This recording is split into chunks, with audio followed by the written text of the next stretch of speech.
Hello, everybody, and welcome. We've got a full house of cheering fans, including Earl B, the home team's biggest fan.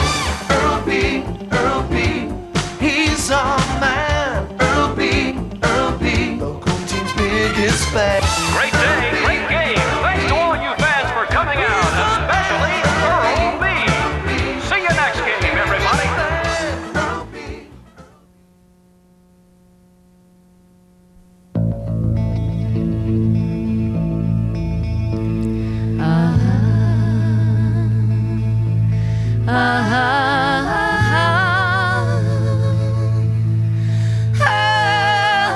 Nearly 750,000 remarkable individuals serving their country.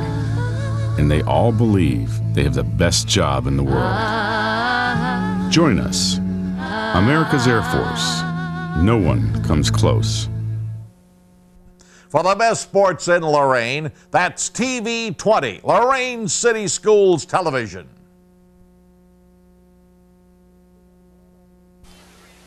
Good evening, everyone. On this Friday, August 29th, 2003, it's the second week of high school football. And from Westlake, Ohio, I'm Ron Bacalar, along with my partner, Barry Buck, our cameraman, producer, and director, Joe Bach. And tonight, it's high school football with the Westlake Demons playing host to the Lorain Southview Saints. No reflection, Barry, on the players themselves, but this is an age-old story from the dawn of creation.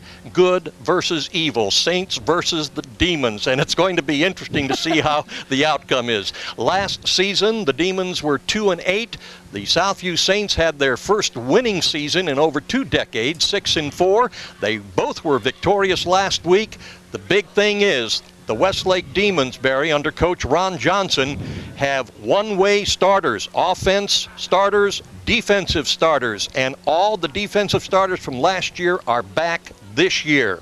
They have a run and pass, shooting and passing type of offense. Southview has so many players going both ways. How do you see this game? The run and shoot offense is basketball on grass.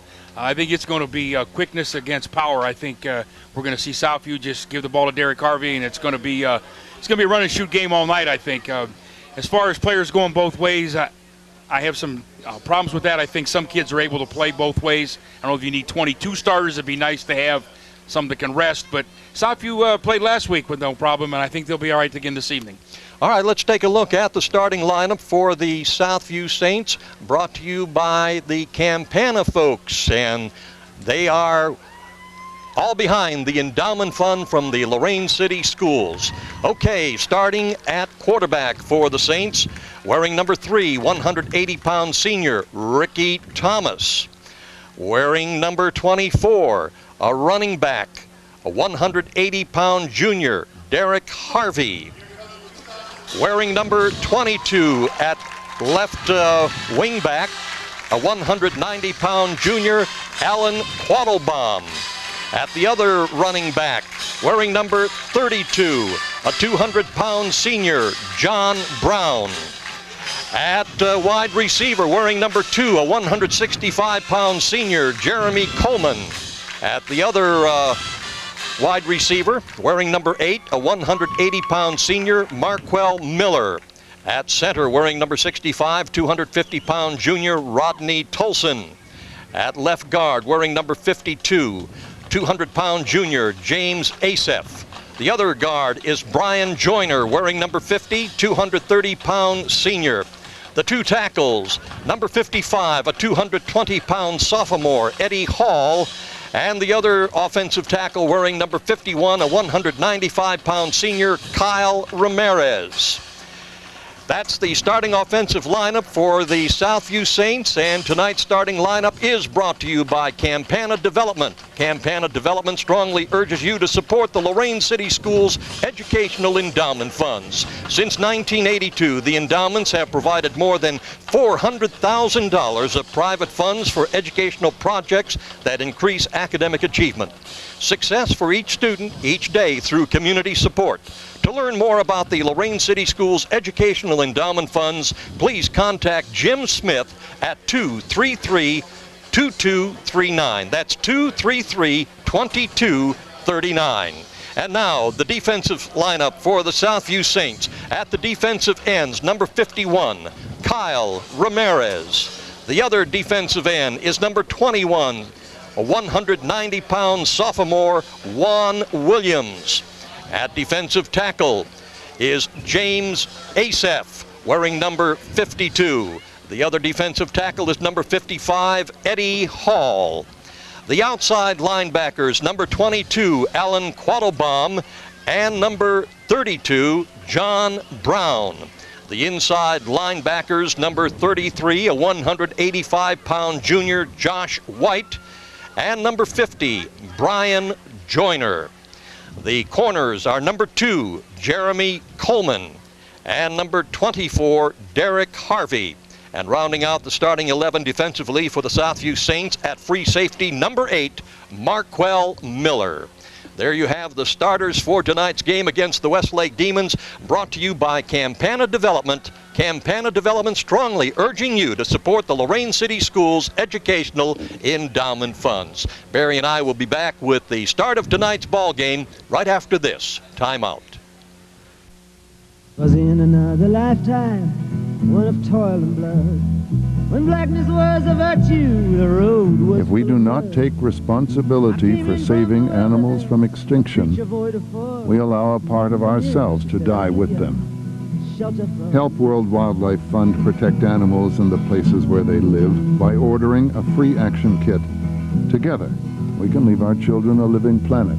Come in, she said, I'll give ya shelter from the storm. Your one-stop place for something really special is Impressions, corner of Oberlin Avenue and Tower Boulevard. T-shirts and sweatshirts personally designed to your specific needs. Anything from bears, trains to zebras, and specially designed hats as well. And don't forget Impressions, your one-stop spot for school jackets. See Dave, the designer expert at Impressions, Oberlin Avenue at Tower Boulevard, right here in Lorain.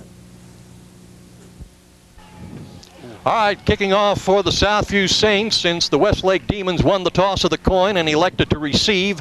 They are defending the south goal. The Southview Saints are defending the north goal. Brett Meyer kicked off for the Southview Saints.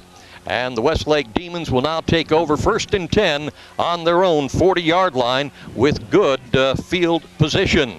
The starting quarterback for the Demons is a 174-pound junior, John Brown. The running back is number 20, Jake Berman, a 146-pound junior. In motion, Kurt Williams, a wide receiver. Back to pass is John Brown. Up the middle and complete to his receiver and his older brother, Josh Brown, a 183-pound senior. John Brown last year as a sophomore threw for a total of, well, we've got it here somewhere. Yes, 3,100 yards. That's passing and 28 touchdowns. One of the problems with this run and shoot offense, Ron, is they have a lot of options on the wide open field. When they get inside the 20, it kind of tightens up for them, and it's difficult for them to score inside the 20-yard line. That performance by John Brown last year as a sophomore was the best for a quarterback in the Northeast Ohio area. Over 3,100 yards passing, 28 touchdowns. We'll see a lot of passing by this young man. This time he hands off, and caught in the backfield is the running back, Jake Berman.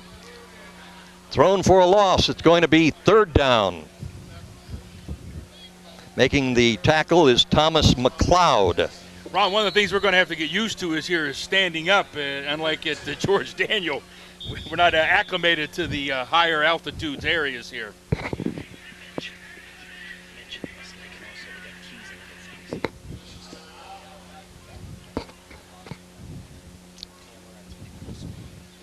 All right, the view that you're seeing on TV20 WLCS is compliments of WHBS, the Westlake High School television facility. Tony Holdy is the man in charge. Hody. Isn't that what I said? Holdy? No, it's Hody. Hody. Oh, Hody, okay. Tony Hody, thank you, and to all your fine Westlake High School television students. So you're going to see a lot of multiple angles because they run multiple cameras, and you're going to see all kind of fancy things on the screen with information. And someday, some way, somehow, we hope that the television students in the Lorain public school system at Admiral King and Southview will be able to accomplish something along that line. It takes dedication, takes hard work, takes time, and a flag. We're going to have encroachment on the part of the Southview Saints. Defensively for the Saints, the ends are Kyle Ramirez and Juan Williams. The tackles are McLeod and Hall. The inside linebackers, White and Joyner. The outside linebackers, Quattlebaum and Brown. The corners, Coleman and Harvey. And Marquel Miller, the free safety. So we have a 3rd down and 5 for the Demons. The ball is on Southview's 34-yard line. John Brown back to pass, looking for a receiver, and it's going to be incomplete. Bringing up a 4th and 5, the intended receiver, Kurt Williams. I think one of the things that Southview's going to have to do, Ron, is put pressure on this quarterback and make him throw the ball on the run. If they give him time to throw it, he's going to tear him apart on the secondary. Last week against North Ridgeville, John Brown threw for 202 yards and 2 touchdowns, both TD receptions by his older brother, Josh Brown. Back to punt is Trevor Jackson. Gets a high punt, lands on the 10-yard line, and it's going to be down there on about the 9 by Tom Mitro. Ron, I think the key to Southview is going to be controlling the football. They got to keep the ball out of the hands. That's a big series right there. Westlake came out through 2 quick passes, went 25, 30 yards down the field. Southview tightened up and held them, and now they got to control the football. They just got to give it to Derek Harvey, get out of this hole.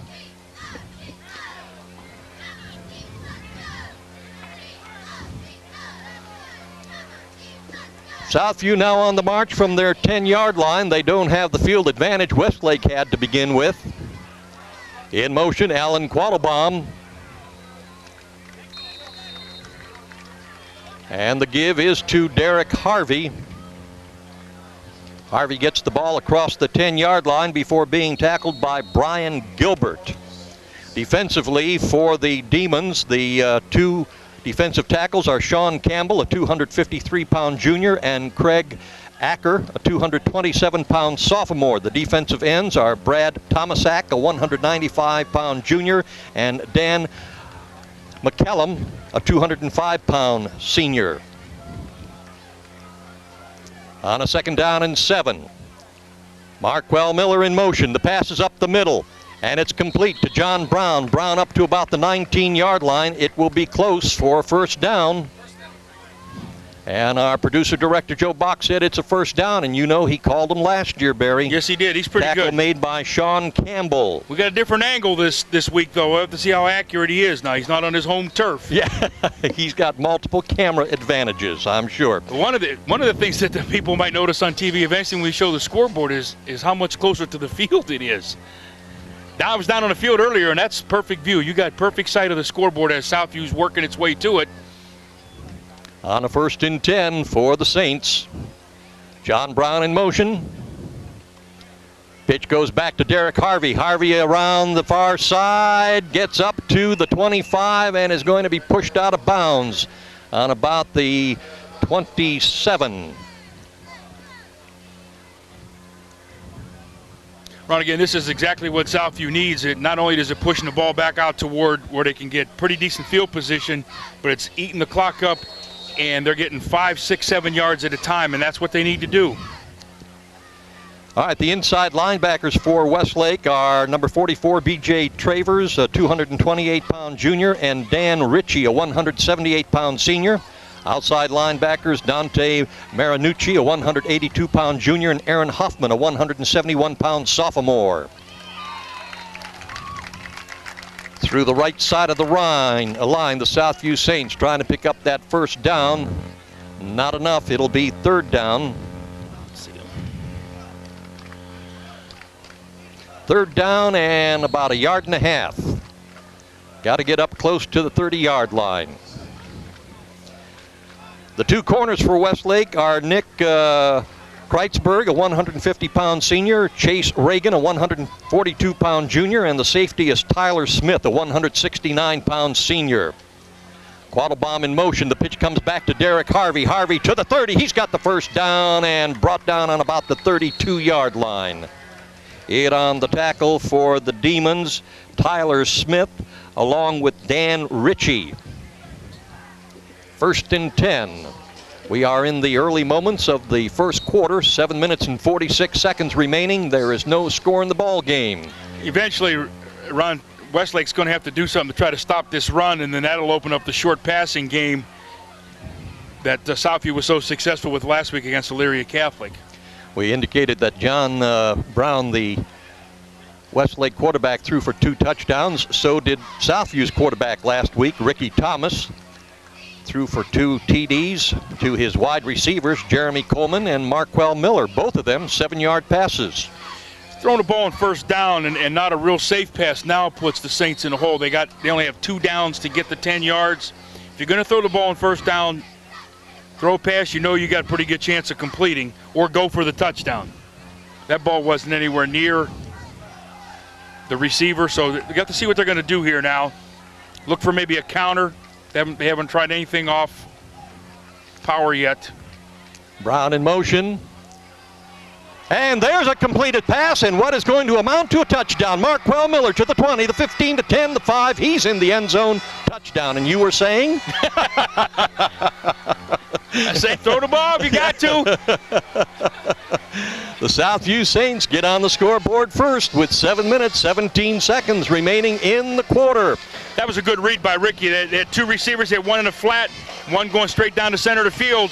Both defensive backs from Westlake jumped the guy in the flat, looking for the safe pass, as I called. That was a 68-yard touchdown pass from the quarterback, Ricky Thomas, to Marquel Miller, all alone.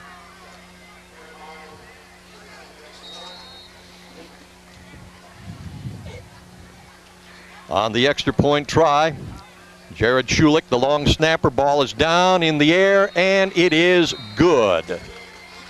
Ron, I don't think Tony Shoulders could have scripted any better for that, other than maybe getting the ball in the kickoff. Westlake got the ball, Southview held him, went down the field and scored. That's a big turnaround. It's a big momentum builder for Southview. They now know they can move the ball on this team. Brett Meyer making the extra point. He'll be doing the kicking off. We were talking to Tony before the game, and he was all excited because the buses came at different times, and half his team got here, and he kept saying we're going to have to adjust. He put the starters on the first bus, and then the second bus came about 30 minutes later. Ron, I'm going to have to figure out before the night's over why those orange dots are on the field on the Westlake side. Unless that's a 2, 4, 6. Was there 10 of them? I can't figure out why they're there. 2, 4, 6, 8, 10, 11. You know what that might be? Is to make sure that you have all 11 starters. There you go. All right, the kickoff picked up on the 20-yard line. Southview doesn't have that problem because all 11 starters are on the field. So their players are going. Kyle McGuire on the kickoff return. Got it on the 20. Brought it out to the 32.5-yard line. Ron, the people watching the game might also know that they switch balls when Westlake has they're on offense and Southview, so they're using their own ball. So the state allows 2 different types of balls, or maybe 3. Southview uses one and Westlake uses another.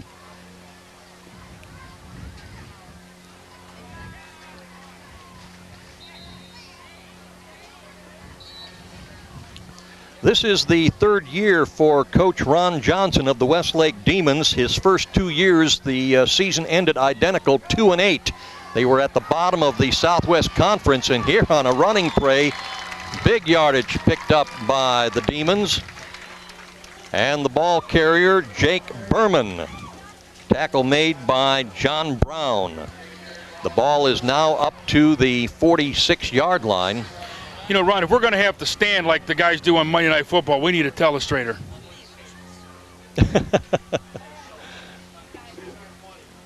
1st and 10 for the Demons. And the handoff goes to Berman. He's going to be hit in the backfield for a loss on the play to the 45-yard line. It'll be second down and about 11. All right, Josh White made the tackle for the Saints. Quick huddle, and the Demons up to the line of scrimmage, raring to go.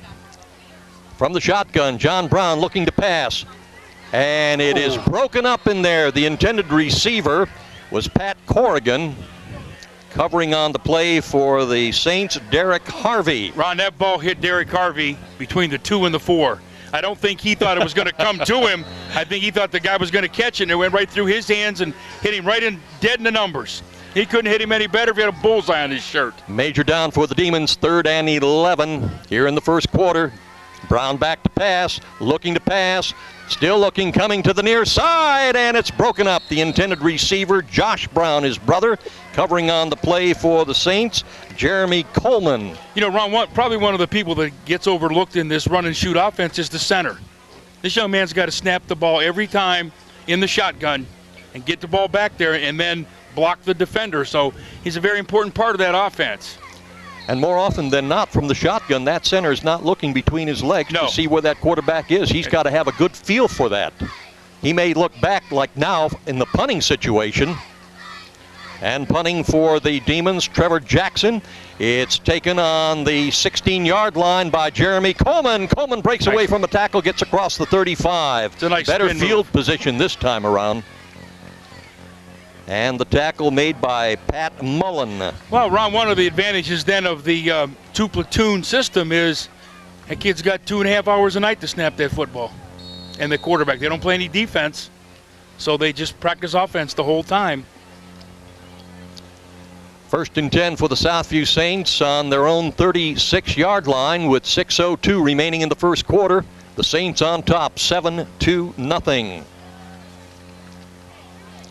Ricky Thomas, the quarterback. Quattlebaum in motion. Thomas to pass, gets it over to Quattlebaum, and he falls to the 36-yard line, which is the line of scrimmage, so no gain on that particular play. It'll be 2nd down and 10.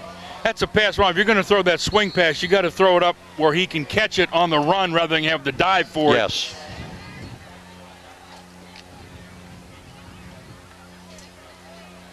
So it was a completed pass for 0.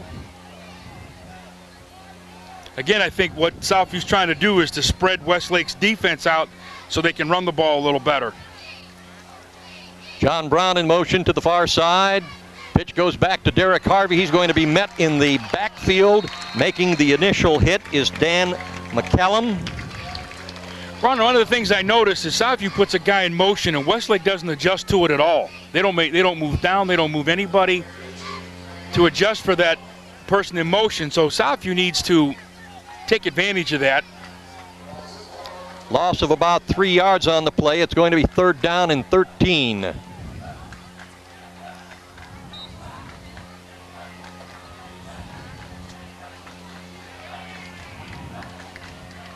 We'll see if Marquel Miller enters the picture on a pass play. Ricky Thomas back, looking, the ball knocked out of his hands, and it's still loose. It looks like the Demons may have recovered. They're so indicating, and the officials agree. A bad break for the Southview Saints as the ball was knocked out of Ricky Thomas's grasp. Recovered by the Demons. It'll be 1st and 10 for them on the Southview Saints 19-yard line with 4:31 remaining in the first quarter. Well, we'll see what the run and shoot offense can do inside. They call it the red zone. This is a difficult place for the run and shoot, so maybe they'll be a little more successful. It's a big break for them. They need to take advantage of it.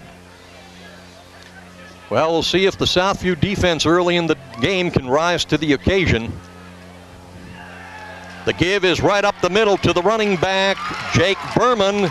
And Berman gets inside the 5-yard line. We'll see where they spot the ball. One of the things Westlake's doing, Ron, is they're running trips to one side, and it's pulling out the outside linebacker for Southview. They're using their linebackers to cover the inside receiver. It leaves the middle wide open, off tackle open for the run. The front four, defensively, have got to shut that kid down. First and goal for the Demons. The ball just inside the 5-yard line. In motion, Kurt Williams. The give up the middle, going nowhere. It'll be second and goal from the 4. Tackle made by Kyle Ramirez. That's what needs to happen, Ron. The defensive ends need to come down, crash down on him, and get him before he gets going.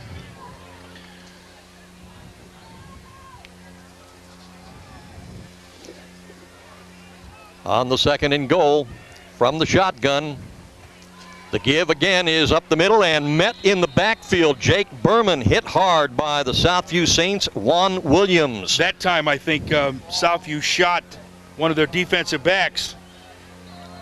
Well, Juan Williams is the defensive end on the other side. So both times, on the last 2 plays, the ends have crashed.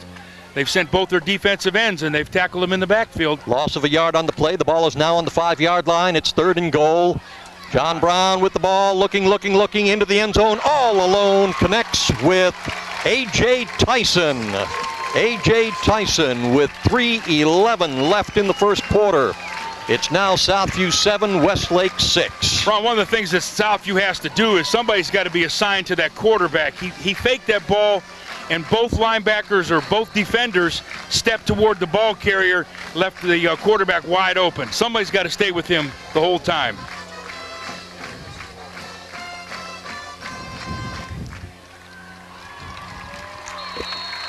And on the extra point attempt, it is good. Trevor Jackson kicking for the Demons. So we're all knotted up at 7-7 with 3:11 remaining in the first quarter. Ron, one of the things that the fans need to remember is Westlake's a Southwest Conference school, and unlike Lorain City schools where a kid can play soccer and kick for the football team, they're not allowed to do that in the Southwest Conference.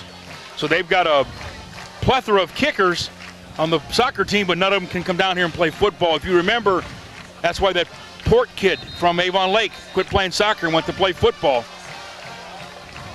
So they don't allow their people to play more than one sport. Southview had a player a couple years ago that played 3. I think he was on the golf team too. Wow. I don't know when he ever practiced anything, just played. I wonder how the grades were. Well, usually, statistics have shown that kids who participate in extracurricular activity usually do better in grades. Best grades, and we're seeing that on the player profiles that we've done so far in football and volleyball. A lot of them are scholar athletes. Trevor Jackson kicking off for the Demons, and it's taken on the 5-yard line by the Southview Saints. Jeremy Coleman up to the 30, brought down just over the 30-yard line. Southview with decent field position. It'll be 1st and 10, and there's a Demon down on the field. I do believe that is Jingbo Fan. And he's getting up slowly, but he is up. By the way, sports fans, those of you watching on TV20 WLCS, if you're hearing a slight hum, that is not your receiver. Your television set is in good working shape, we trust, and the problem is here at Westlake with some of the electrical equipment that is bringing occasionally the hum. Well, I like the solution that our producer had. I said, every time I turn left, I hear this humming. He said, don't turn left. Sounds reasonable to me. So he could never do anything with NASCAR because they only go left. Yeah.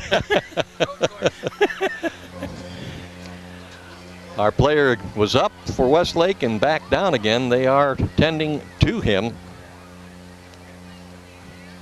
We were talking about Westlake coach Ron Johnson in his 3rd year here at Westlake. Last year they were 2-8 and 1-6 in the Southwest Conference. But this year he does have 18 returning starters. The entire defense, as we indicated, is back with 13 starters, even though 11 play, but at some point in time last year, 13 did start. 13 different players did start, and most of the offense is back. With one exception, however, and you pointed this out to me, Barry, their huge offensive guard, Pete Rodino, 6'3", 315 pounds, and coveted by a lot of the major colleges and universities, is out for the season, I understand. I talked to him, and he said he's going to play next week. He is. I said, "You going to be back in time for the Southwest Conference to start?" He said, "I should play next week." He tore ligaments in his ankle, and he said he missed last week and this week, and he should play next week. So,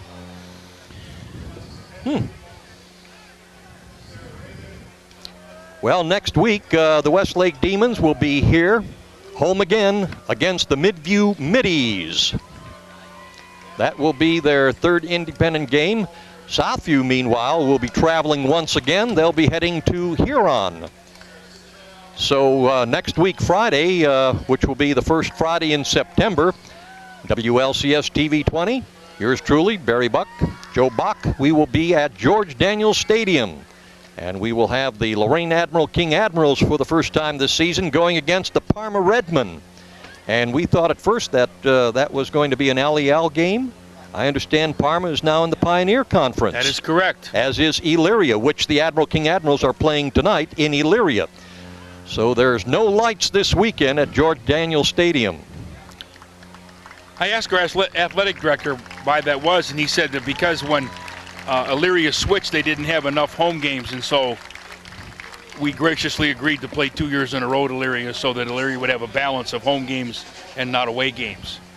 And speaking about our athletic director, Ray Ebersol, we spoke last week about giving him thanks for doing such a fine job up in the press box, and failed to mention that there are donations provided food-wise by the Tops Supermarket in the center of Sheffield, and Scorchers providing those outstanding chicken wings. Scorchers located at the corner of 9th and Broadway in downtown Lorain. So if you've got a hankering for chicken wings, let me tell you, Scorchers is the place you want to go.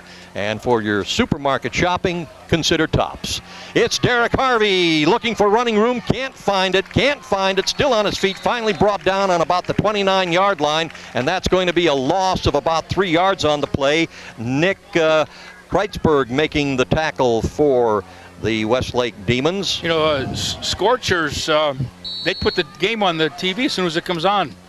Well, bless their hearts. And don't they on Friday nights, don't they put the game on TV? I'm pretty sure they do. They did last year. Yeah, they did. We are hoping that they're doing that again this year. So we thank the fine folks at Scorchers for their continued cooperation and contribution. Even my waistline appreciates that. Alan Quattlebaum in motion. The pass to the far side to Marquel Miller. Can't hang on. Incomplete pass. It's going to be third down and about 12, since they've got the ball spotted on the 29-yard line. The original line of scrimmage. Southview's going against what'll do them best, Ron. That's controlling the football, and they're just dropping passes, and they got to get back to controlling the line of scrimmage. And again, the original line of scrimmage is on the 32, so let's make this third and a short 13. Scoreboard has a long 12. They got a line over the 12. Yes, I see that. To Derek Harvey, to Marquel Miller on the reverse. Marquel Miller can't find the running room. He's going to be hit in the backfield for a substantial loss, back to about the 25, maybe the 26-yard line, and that will bring up Southview's first punting situation, as we are now within 2 minutes of ending this first quarter. Making the tackle, Nick Kreitzberg. It's a play that I've never really understood, why you run a reverse to the short side of the field. It really, really helps the defense get back, and they have the 12th man. They have the sidelines. If you're going to run a reverse, you got to run it to the wide side, especially when your speed is to your advantage.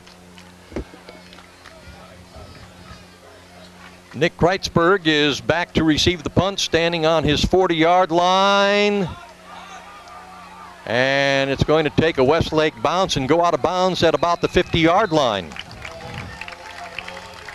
So it's going to be 1st and 10 with the Demons with excellent field position on the 50-yard line, as we're down to 1 minute and 21 seconds remaining, and our score is all knotted up at 7-7. Southview scoring first with 7:17 remaining in the first quarter on a 60-yard pass play from Ricky Thomas to Marquel Miller. And Brett Meyer with the extra point. Then the Westlake Demons tied it up with 3:11 remaining in the first quarter on a pass play from John Brown to A.J. Tyson. That was a 5-yard pass play. And we have our first flag in the ball game. That comes from the umpire. That's going to be holding or an illegal block in the back. Usually holding when he throws it. There was no gain on the play, so it's going to be either first down in long yardage, or if the Saints should decline the penalty, it'll be 2nd and 10. I wonder if my percentage is as good calling the penalties as Joe Box is on the first downs. I would say you're about even, Steven. 10-yard penalty marched off against the Demons. Tonight. Yeah. We're both 1-1, so. 1st and 20 for Westlake. The ball is now on their 40. A lot of times the penalty can be determined by who threw the flag. Usually when that guy in the middle throws it, it's going to be a hold. John Brown, the quarterback, on the pass in the backfield, connects with Josh Brown, his brother. And that's going to be a loss. That was a screen pass, Ron, and the lineman, once you get in there and you realize no one's blocking you, you better stop chasing the quarterback and turn around and look for that screen pass, because that's what's coming. And South, you read that correctly. Loss of 5 yards on that play. It's 2nd down and 25.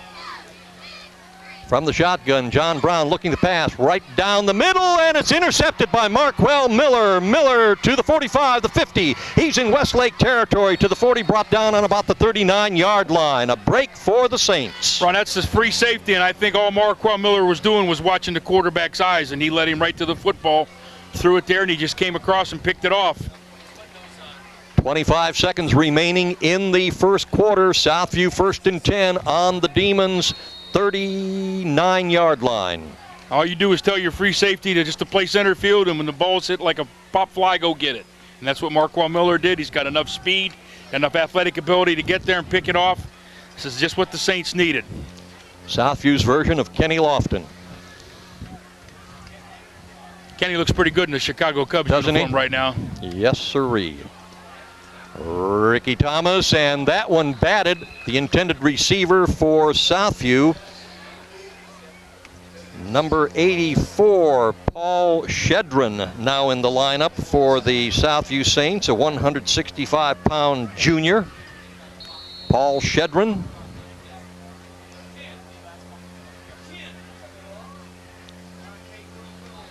Second down and 10 on the incomplete pass.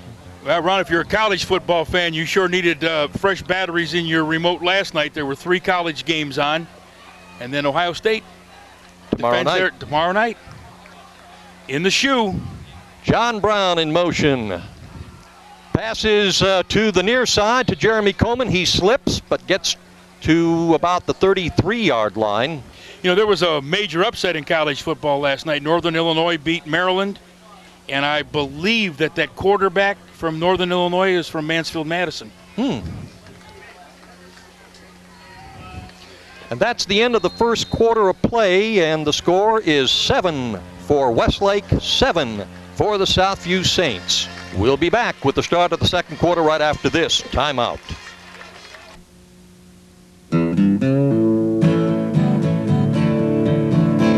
Well, I won't back down.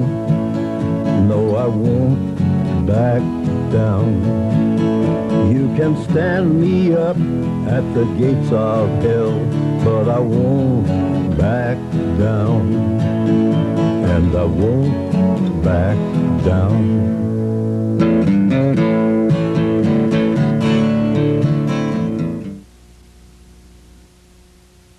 CC's Pizza, all you can eat for only $3.99.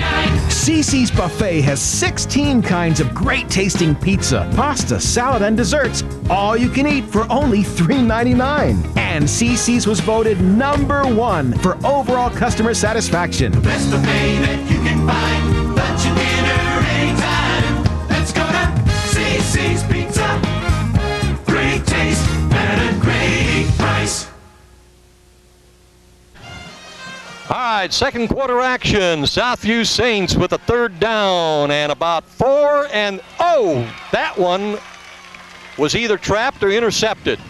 And the official is saying it was intercepted. The intended receiver, Jeremy Coleman, and it just was out of his grasp The Demons have taken over the ball now, 1st and 10 from their own 19-yard line. Wow. I believe that's a pass that Marquel, I think that was Marquel Miller. I think that ball went right through his hands. Marquel? He's got to get up and get that ball.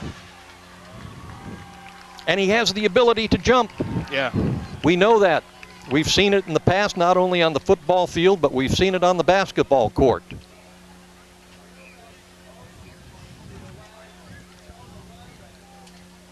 Four of the Westlake offensive linemen are return starters. Two of the four have been starters on that offensive line for the past 3 years. Starters back when they were sophomores. And had Pete Rodino been on that offensive line tonight, then 3 of the 4 would have been starters from their sophomore year. Gain of 2 yards on that run play by Westlake, tackle made by Eddie Hall. It's 2nd down and 8.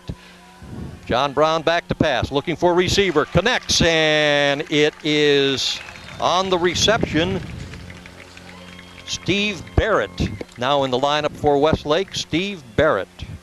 That young man throws a pretty good ball. That ball is a tight spiral, and he finds his wide receivers, and he has reads to look for, and ball spotted just inside the 35-yard line, 1st and 10.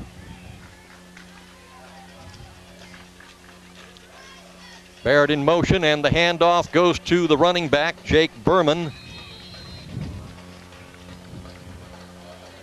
Tackle made by Juan Williams. His first start tonight for the Southview Saints at defensive end. Gain of 3 yards on the play, 2nd down and 7. Brian Joyner also in on the tackle. Brian Joyner had a great game last week against Elyria Catholic. I think he was the EOL player of the game.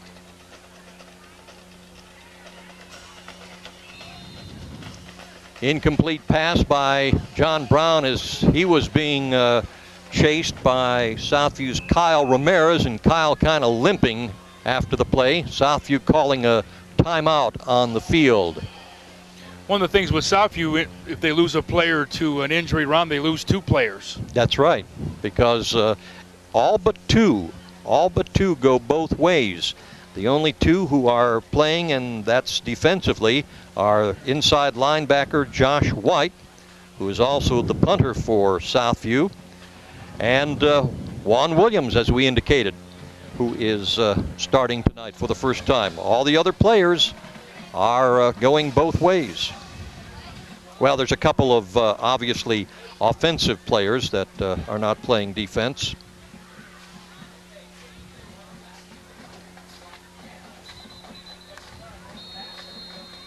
The Westlake Demons defense is anchored by number 44, an inside linebacker, B.J. Travers. He is a 230-pound junior, and Coach Ron Johnson said he is probably the strongest guy on the team. He puts the shot and throws the discus in track. And you can't be a lightweight doing something like that. From the shotgun, John Brown passing and connects. The receiver is Pat Corrigan. Well, that's the first pass tonight that he's really put on the money. Southview had it well defended. John Brown was a half a step from knocking that ball down. That ball was just well thrown. 1st and 10 for Westlake on the 44-yard line.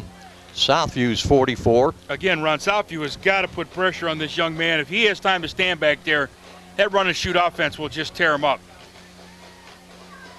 The pass is to the brother, Josh Brown. Josh is driven out of bounds over on the far side, just inside the 45-yard line. No gain on the play. It'll be 2nd down and 10. The other thing that, if you notice, Westlake's coming to the line of scrimmage in a hurry. That doesn't give Southview much chance to rest between plays and then to react. From the shotgun, the handoff goes to the running back, Jake Ballman, and he is met at the line of scrimmage. No gain on the play. It'll be 3rd and 10. Tackle made by James Asef. Again, Ron, the linemen for Southview have to make that play because the linebackers are in coverage and pass defense. Those front 4 have to play the run. Officials calling timeout on the field.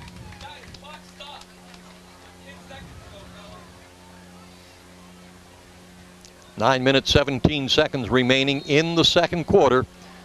Again, we're all knotted up at 7 apiece.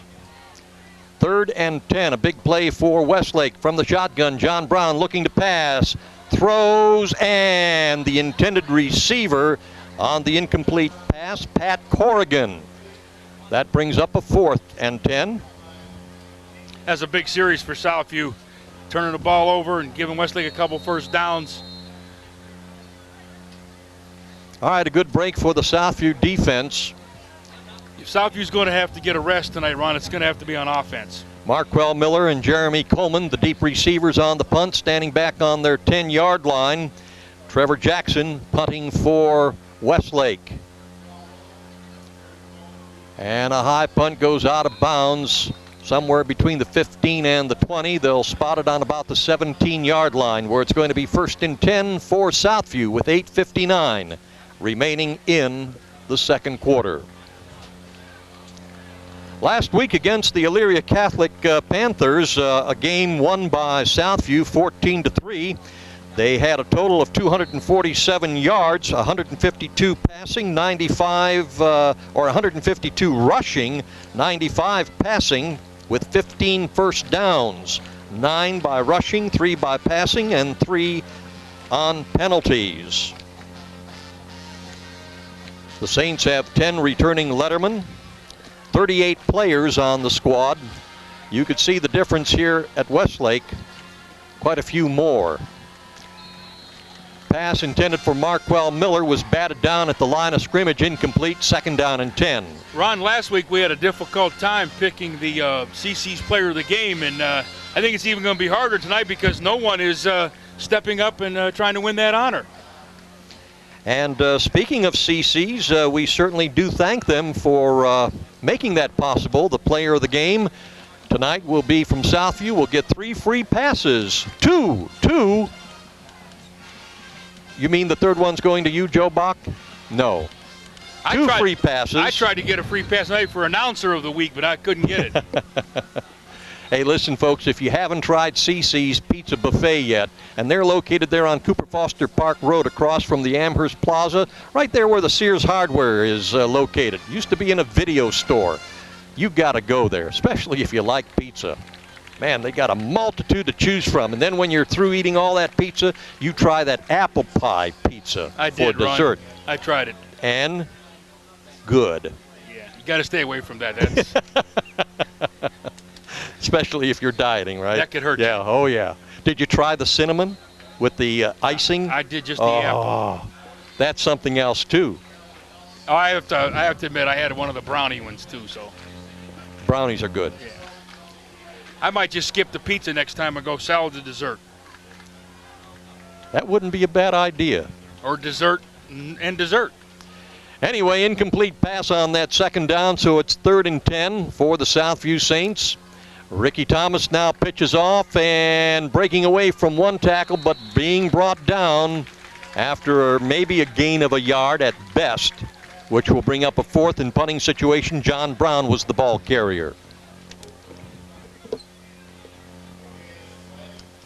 Tackle made by Craig Acker.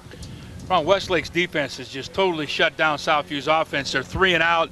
Now they got to come back and go against that run and shoot offense again. Probably pretty good field position. They're going to have the ball at least at midfield. Josh White punting from his 5-yard line. And from the 45-yard line on the punt return, Brad Tomasek. Ron, I'm a little confused as to why there wasn't a flag there. That there was nobody there but that Westlake defender, and he ran right into the kicker. I don't understand what the referee was thinking. And the Southview coaches here in the press box are vocally wondering the same thing. Tony Shoulders is, and once again, the guy he's chewing out had nothing to do with that call.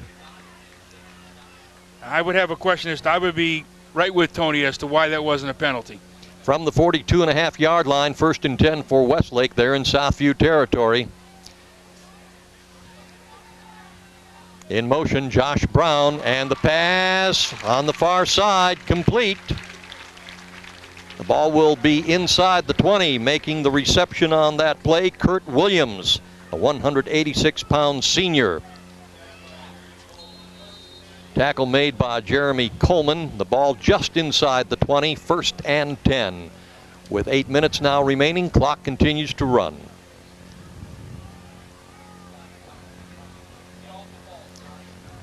Last week against North Ridgeville, well, we'll talk about that in a moment.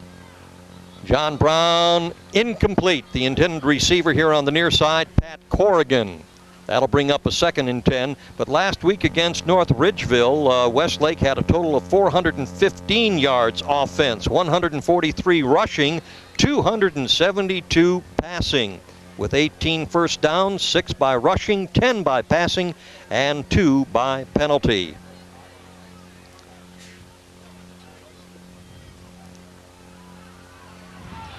The give is to the running back, Jake Berman. Berman finds a hole and gets up to close to the 10-yard line. Jeremy Coleman was on the tackle run, and as I said last week, when your safeties and corners got to make tackles, not a good sign. It'll be 3rd down and about a yard. I see the signals are called from the sidelines again, just like Elyria Catholic last week. From the shotgun on the keeper, John Brown, and a flag on the far side. John Brown did not get the ball across the 10, did not pick up the 1st down, and we'll see what the flag's all about. Well, he's talking to the Southview folks, so I think it's probably illegal motion. You're calling it? Yes. Illegal motion. All right, we'll see what happens after they march off 5 yards. Illegal procedure. Usually what that means... Is that the same as illegal motion? Yes, it is. We'll see that. I think the motion man went forward instead of... He has to run away from the line of scrimmage. If people watching the game notice when the man goes in motion, he has to go away from the line of scrimmage. I think he went a little early. In other words, he runs parallel to the line. Or away. Or he away. Go forward. And we're going to have encroachment on the part of Southview. Yes. And that gives it right back to him. Jumping across the line for Southview was Joel Edmonds, now in the lineup defensively, a 220-pound junior. You will see people able to go forward toward the line of scrimmage in Canadian football and arena football. But this is the good old US of A. In real football, real they can't football, do that. Absolutely. Well, we're back to a 3rd and 1 for Westlake. Down to 6 minutes and 35 seconds. From the shotgun, John Brown looking to pass. He's being rushed, and the ball is tipped. He's going to call interference. He's going to call interference on 22. Quattlebaum. The intended receiver was Jake Berman. That's a little late. Again, if you're hearing a hum in your audio, it is not a result of your set. Oh, he's going to pick and they're going to call mistake on the part of the officials. No flag. Ron, if I had to guess, I would say they're picking that flag up because the ball was behind the line of scrimmage. And I don't know that you can have pass interference. You're not allowed, pass interference is okay yes. if you're behind the line of scrimmage. You're right. That would be the reason I would say he picked that flag. All right, on the 4th and 1, the Demons obviously going for it. John Brown looking to pass. He's being brought down, and the ball is intercepted by John Brown. John Brown and John Brown. How's that? Ron, the reason that ball was intercepted is Kyle Ramirez was chasing John Brown. He's trying to throw the ball on the run, looking while being chased, and that's what Southview has to do. There's a case, Ron, where you should tell him to knock that ball down. They would have gained 5 yards. Kyle Ramirez I know.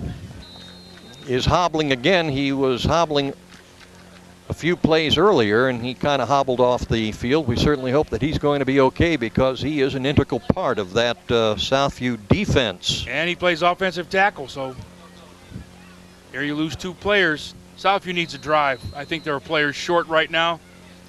And they're going to call a timeout. Southview calling a timeout on the field with 6 minutes and 22 seconds remaining in the second quarter. We're all knotted up at 7-7. We'll be back right after this.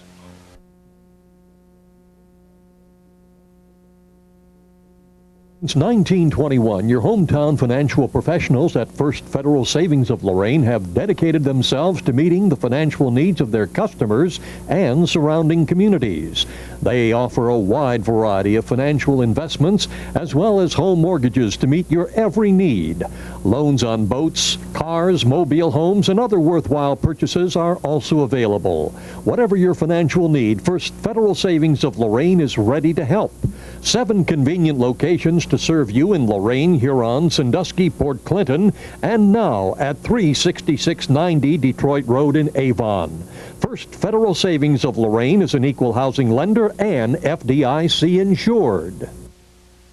We're back to action here at Westlake High School in Westlake, Ohio.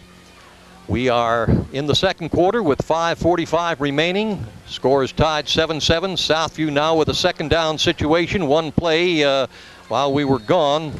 They kind of had a short timeout period, shorter than usual. I've seen that happen in the NFL games. So yeah. With all those TV timeouts they have to have. So Southview needs a first down here, Ron. Desperately need a first down. And right now they've got a third down and about 5 to go. They picked up 5 yards on the first play. Quattlebaum, the ball carrier. No gain on the second down play. Here's the big third down. John Brown in motion. Thomas passing. Intended receiver Marquel Miller way low on the pass and almost intercepted by Westlake's B.J. Travers. So that's a 4th and 5 in a punting situation. The Saints will be punting from their end zone. Josh White, a 185-pound junior, will be doing the punting. It's been a long time since Southview's had a first down. They keep giving the ball back to Westlake. It can only hurt them. A high snap. White gets it, puts the foot to the ball, and it's taken on the 40-yard line and tackle. Immediately tackled. Brian Joyner, nice Brian tackle. Joyner making the tackle on Nick Kreitzberg. It'll be 1st and 10 for Westlake. The ball on Southview's 36-yard line.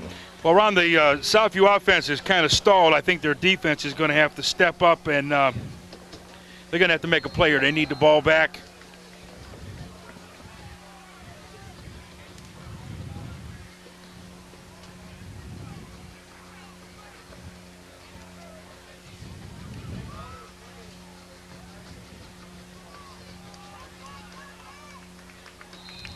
Run through the left side of the line by the Demons. Gain of about 4 yards on the play. It'll be 2nd down and 6.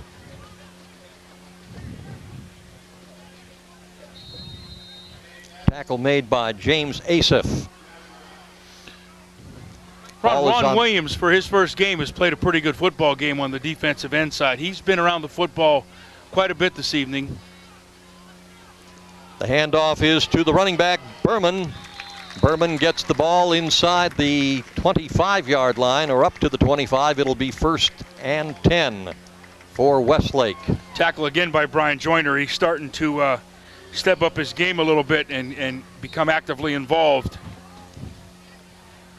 And Southview needs that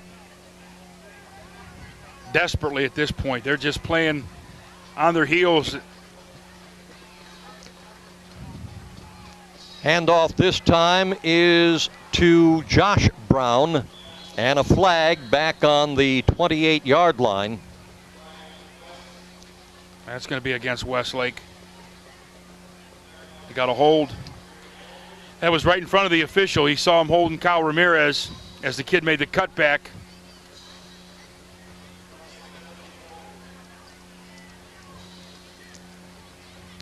Now in high school football, they march it off from the line of scrimmage or from the point of the foul? I believe it's a line of scrimmage. Joe said it's a spot. That could well be. Well, if it was from the line of scrimmage, then the ball would have been on the 35. However, it is on the 39 or 38.5-yard line, so it was from the point of the foul. That's a big penalty. That's 1st down and over 20 yards to go. John Brown passing over in the flats. And not too far, getting just across the 40-yard line. The receiver was Jake Berman, and he was tackled by John Brown. Now we point out Westlake's quarterback is John J.O.N. Brown, and the wingback for the Southview Saints is John J.O.H.N. Brown. Just so you know the difference. Oh my, that one broken up by Marquel Miller, the intended receiver Kurt Williams. Well, John Brown was in the path of that ball, and the ball had to be thrown up over the top of him to get to the receiver, which then gave Marquel Miller time to get over there. Marquel had 2 more steps. He'd have been 6 the other way, Ron. It's a big play right here. It's 3rd and about 24. Now the scoreboard says 38, but that's an English teacher running the scoreboard, not a math teacher. Oh, John Brown was hit, and the ball intercepted by Jeremy Coleman. He's to the 20, the 25, looking for some running room, and finally tripped up by Westlake's Andrew Mitro. That was Brian Joyner to put a lick on him just as he threw the ball, which caused it to sail, took off into Jeremy Coleman, and that's the turnover that Southview needed. They don't even, Ron, what they need to do is run the clock out, kill these 3 minutes, regroup. They're going to come out in the second half and get the football again. Westlake's had the ball an awful long time and still only have the 1 score. That Southview turned the ball over and gave it to them. All right, 1st and 10 for the Southview Saints. The ball on their own 31-yard line. 3 minutes and 5 seconds remaining in the second quarter. Tie score 7-7. John Brown in motion on the far side. Ricky Thomas to pass. Almost intercepted. Tapped by Westlake's Dan Ritchie. Ron, I don't know how Thomas did not see him. He had to be right in his line of sight. And I believe that's the first time in quite a while that Southview's tried to throw a pass going to the right. As big a game as Derek Harvey had last week, I don't understand why they're not giving him the football and just letting him run until he breaks one. Yeah, last week he rushed for 131 yards. The only thing he didn't do was score a touchdown. 2nd down and 10. The give is to Derek Harvey. Harvey up to about the 34-yard line.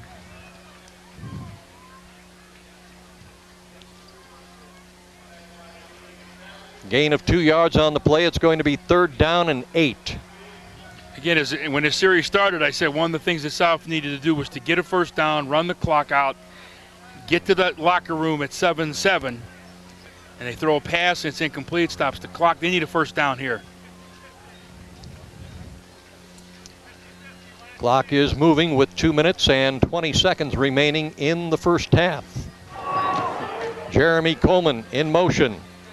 Ricky Thomas to pass, and incomplete.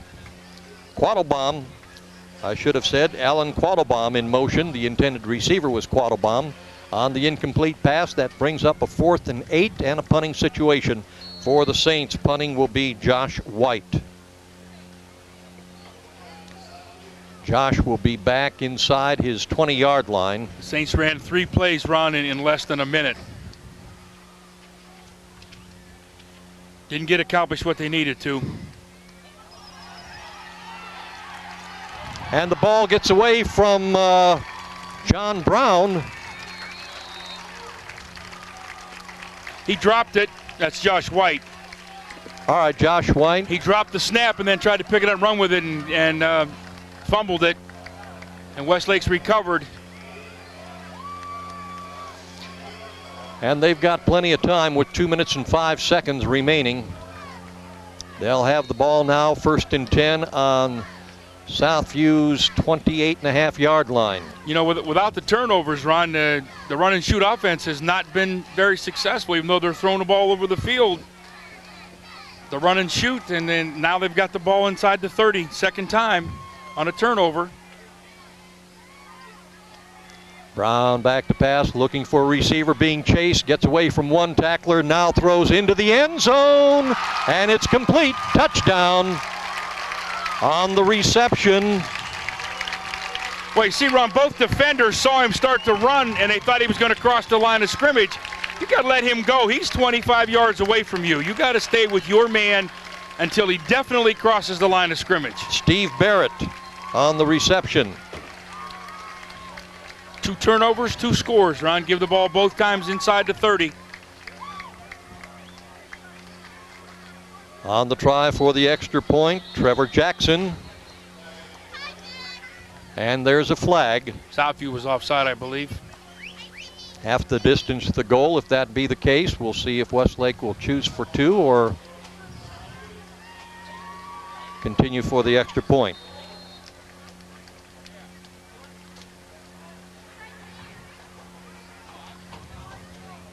See, in the pros, they have a free play. In high school, they blow the ball dead. That's a disadvantage to Southview, to Westlake, because they already made the extra point.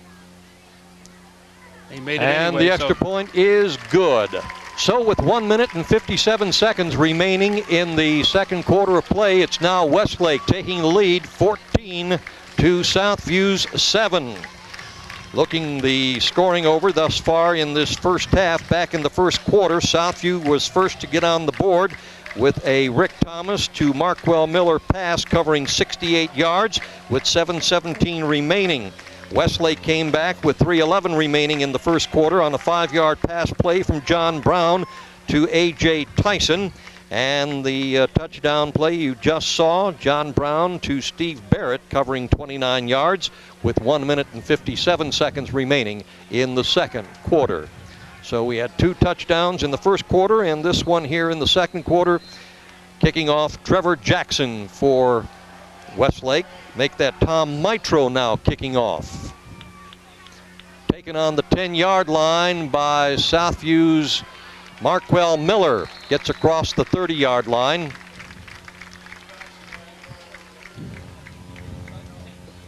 Tackle made by Brian Miller. It'll be 1st and 10 for Southview. The ball is on the 32-yard line.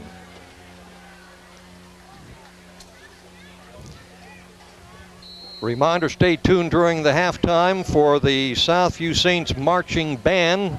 Halftime being brought to you by the Palace Civic Center, 6th and Broadway in downtown Lorain.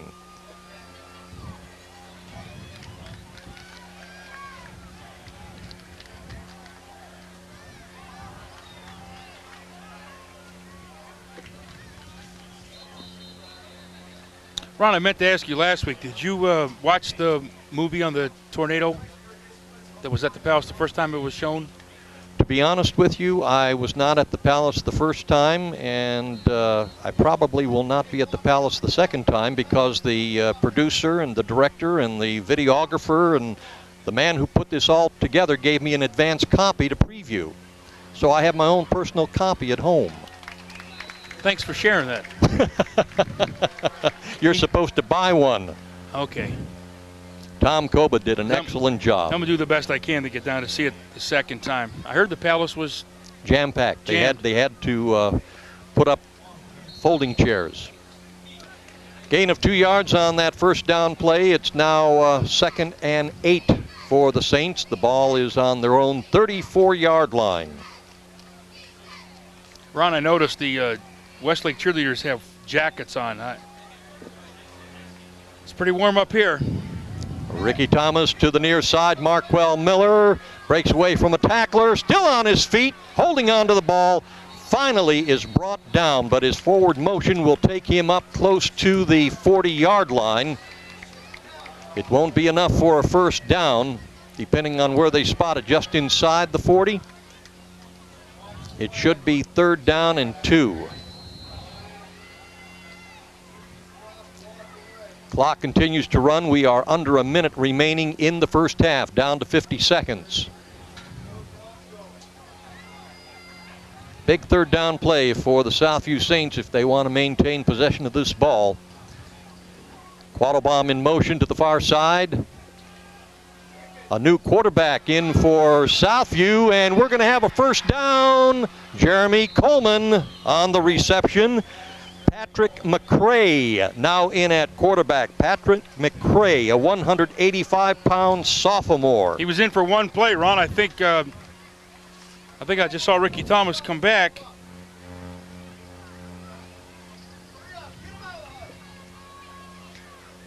First and 10, the ball on the Westlake 39-yard line. John Brown in motion, Ricky Thomas, and a reception to Marquel Miller to about the 32.5-yard line, and we've got timeout, 13 seconds. Mcrae again. Patrick Mcrae again. Number 9. Those are two nice passes. Of course, again, you know, the other thing is Westlake is probably loosening their people up a little bit and playing that prevent, which I've always thought prevented you from winning, as well does the Browns know and Ohio State knows. So Southview's probably loosened their defensive backs up a little bit, give them that short pass. Southview still has to go 35 yards. They got 2 plays left maybe.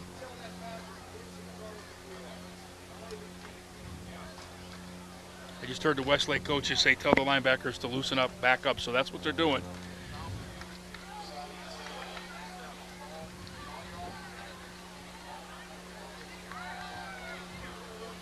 As we indicated, next week Friday, the Southview Saints will travel to Huron in an independent game, and the Westlake Demons will be back home here to take on the Midview Middies.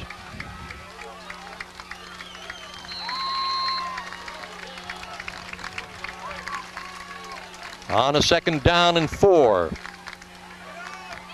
It is Mcrae back to pass, a long one.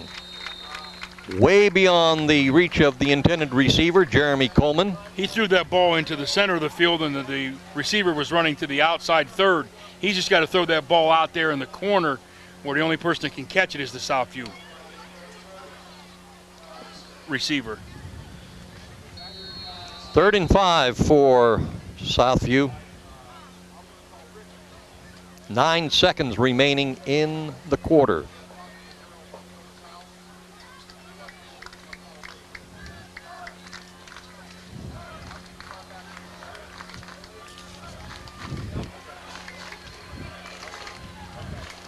Mcrae back to pass, looking for a receiver, being chased. On the far side, Jeremy Coleman out of bounds.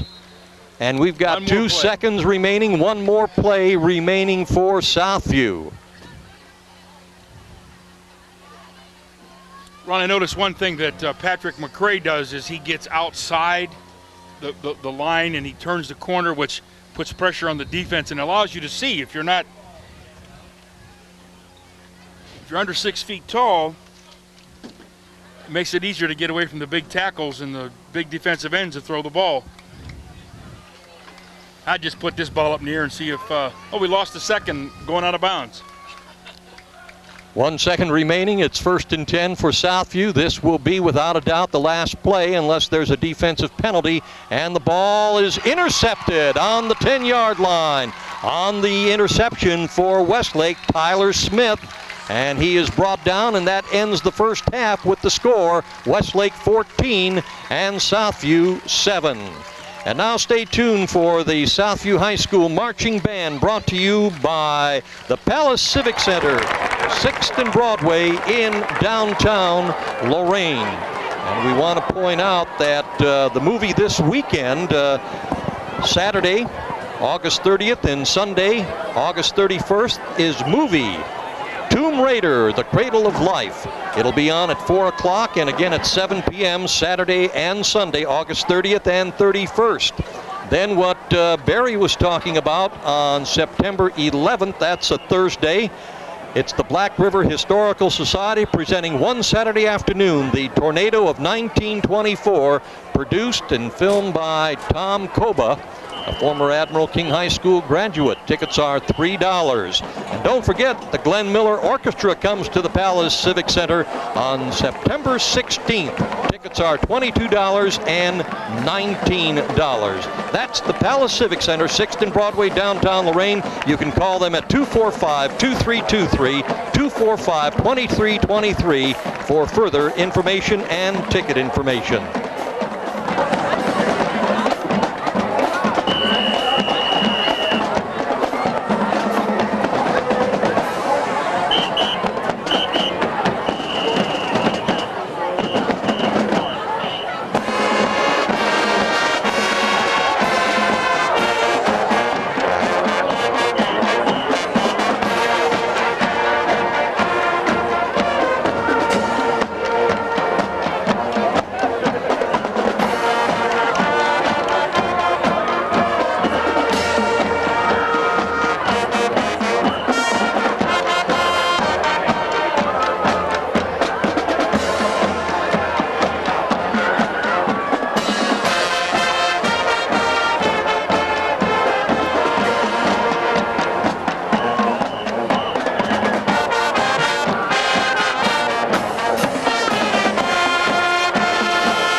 lifetime, one of toil and blood.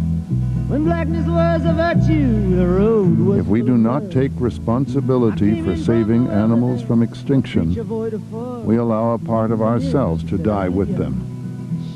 Help World Wildlife Fund protect animals in the places where they live by ordering a free action kit. Together, we can leave our children a living planet. Come in, she said, I'll give ya shelter from the storm. Your one-stop place for something really special is Impressions, corner of Oberlin Avenue and Tower Boulevard. T-shirts and sweatshirts personally designed to your specific needs. Anything from bears, trains to zebras, and specially designed hats as well. And don't forget Impressions, your one-stop spot for school jackets. See Dave, the designer expert at Impressions, Oberlin Avenue at Tower Boulevard, right here in Lorain.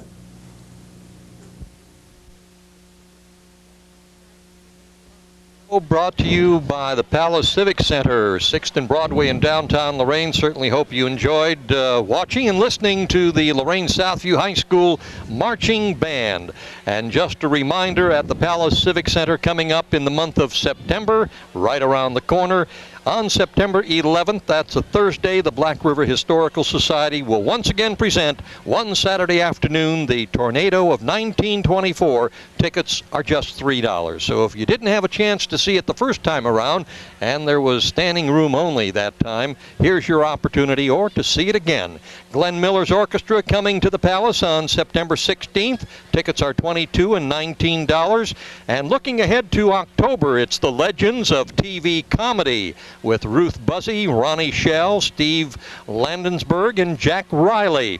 That's October 18th. Tickets are $38, $35, and $30. And then in November, on the 8th, it's Get Back. Beatlemania returns to the Palace. Tickets are $21 and $16. You can contact the Palace at 245-2323, 245-2323 for further information and to pick up tickets as well. Well, our first half, statistically speaking, the Southview Saints rushing game was, you might say, extinct. They rushed for -4 yards. In the passing department, they were 10 of 21 for 109 yards. Westlake, meanwhile, in the first half, rushed for 50 yards, and in the passing department, picked up 107 yards. They were 10 of 19, John Brown, the quarterback. Reviewing once again the scoring for the first half, Southview went on the scoreboard first on a 68-yard pass play from Ricky Thomas to Marquel Miller with 7:17 remaining in the first quarter. Then it was all Westlake. Also in the first quarter with 3:11, they tied it up on a pass play from John Brown to A.J. Tyson, covering 5 yards. And then in the second quarter, with just under 2 minutes remaining in the first half, John Brown again passing to Steve Barrett, covering 29 yards. And in all three cases, the extra point was good. So we have a 14-7 Westlake advantage coming in here to the second half. And would you believe, Barry, on this date, 44 years ago, this was a Saturday, 44 years ago, a 22-year-old young man by the name of Ron Bacalar stood at the altar watching this beautiful young lady by the name of Marilyn Stelmack coming down the aisle at Gethsemane Lutheran Church in Lakewood. Today's our 44th anniversary. Congratulations. Well, thank you. Thank you. By the grace of God. I'd have brought a cake. There is a place in heaven for that woman. Yes, there is. She's there. Just to allow me to come and do this game tonight. You know, I don't know if it We're going to celebrate tomorrow night. We may go to CC's Pizza Buffet for our 44th anniversary. I don't know if it was just me but it seemed like Westlake threw about 50 passes instead of 19. That ball was in the air the entire half. Southview needs to come out this half right here, Ron, with this ball and do something. They need to at least establish some field position and put Westlake on their side of the field. Southview takes the ball on their own 15-yard line, and it's Alan Quattlebaum on the far side, gets up close to the 30. Be interesting to see who starts the second half. I checked to see, and Ricky Thomas isn't hurt, so maybe they decided to try to instill some inspiration in their offense by changing quarterbacks. We'll see who's back out there this half and see if they can't get Derek Harvey untracked. 1st and 10 for the Saints on the 30-yard line. Hopefully they got some rest in the locker room and coming out here ready to roll. Quattlebaum in motion, coming to the near side. Correction, Patrick Mcrae continues at quarterback for the Saints and connects to Quattlebaum, gets up close to the 35-yard line. Gain of 4 yards on the play. It'll be 2nd down and 6. There's that swing pass we talked about in the first half, and Mcrae threw it out there where Quattlebaum could catch it. Unfortunately, Westlake had it pretty well defended. It just looks to me that Southview's just basically given up on the running game and just we're going to try to throw the ball down the field. And like you pointed out last week, 131 yards rushing by Derek Harvey. And in the first half, -4 yards. And there, Derek Harvey, we talk about Derek Harvey, and he gets the ball, gets up to about the 38-yard line. He's got to get the ball a lot in this half. Ron, they got to give him the football. They got to get a couple first downs by running the ball. They got to keep the ball out of Westlake's hands. It's on the 38. They need 2 yards for the first down, so it's 3rd and 2. Southview's going to be really tired in the fourth quarter if they don't control this ball here offensively and get a couple first downs and play on their side of the field. John Brown in motion. Marquel Miller split wide, and it's going to be close. Derek Harvey getting up to the 40-yard line. He's right on it. Depends on where they spot it. And they're calling 1st and 10 for the Southview Saints. Just a reminder and a thank you to Westlake High School's television department, WHBS, and their director, Tony Hottie. They are Hody. Hottie, Hody, Hody, Hottie. There, I put the straight line over the O, and it will be Hody henceforth. Put a D there and you know it's Hody. Hody-do. Ron, the Westlake coach was pleading his case for at least a measurement. Mcrae passing and unable to hang on, Jeremy Coleman. He just had too much on that ball, Ron. He's got to throw that a little easier, give him a chance to catch that. He was wide open. He just got to get him the football.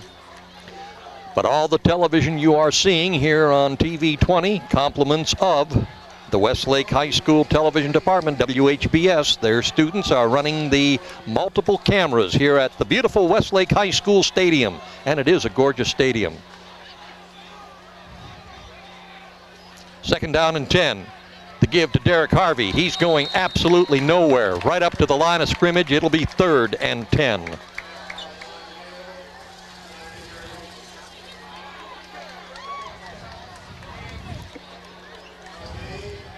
Southview just must figure they're having trouble trying to block that 4-4 defense because they're not going outside at all.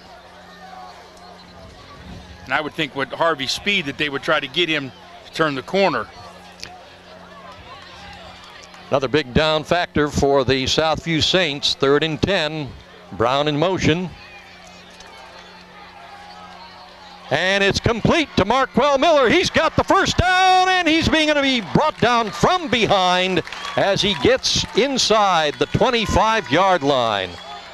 What a great pass play, Patrick Mcrae to Marquel Miller. Ron, I was looking at that play as it unfolded, and Marquel Miller was at the top of the field, 2/3 of the field, one-on-one.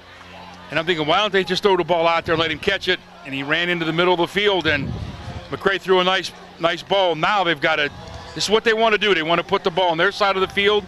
They're in 4-down territory. They need another first down or 2. Brown again in motion. Mcrae back to pass over to the far side to John Brown. Brown with another first down for the Saints as he is knocked out of bounds. That's the same formation they just ran the play before, Miller went inside. Both defenders went with Marquel Miller, left John Brown all alone in the flat. Well-read play, good call. Ball is on the 11-yard line, 1st and 10 from the 11. 8 minutes, 30 seconds remaining in the third quarter. Southview trailing by 7. It's 14 Westlake, Southview 7. Patrick Mcrae at the quarterback. Hands it off to Derek Harvey. Harvey gets hit at the line of scrimmage. No gain on the play. It'll be 2nd and 10. Ron, the other thing that Southview is doing is their wingbacks one of them's always in motion. They're doing an awful lot of running, and these are guys that have to play defense. And I wonder how much of a toll that's going to take on them. I know they're well-conditioned athletes, but they cannot run the football this evening. One of the Southview players who hasn't seen any action yet, but we want to comment, Brandon Koppas is a senior. His favorite teacher is Coach Tony Shoulders, simply because Brandon loves sports. Incomplete pass, intended receiver, Alan Quattlebaum. Brandon Koppas' favorite professional sports player is Ivan Rodriguez. He plans to go to college and become a history teacher. His hobbies and interests include sports and cars. I think that was Ivan Rodriguez, the catcher for used to be Texas. Now I think it's Ivan. Ivan, you're correct. It's a big play for the Saints right here.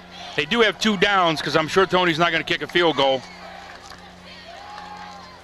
And the pass completed to John Brown, but maybe only for a yard. The ball will be spotted on the 10 or just inside the 10, so it's going to be 4th down and 9. You know, Ron, even if Southview doesn't score here, they accomplished a couple things. One, they took 5 minutes off the clock, and 2, Westlake's going to have the ball deep in their own territory and have a long way to go. And as in the first half, the only 2 times they scored was Southview turned the ball over, both times deep in their own territory. So let's see if Tony's got a play he can come up with here. They need 10. John Brown in motion. Mcrae to pass into the corner of the end zone, complete, but it's out of bounds.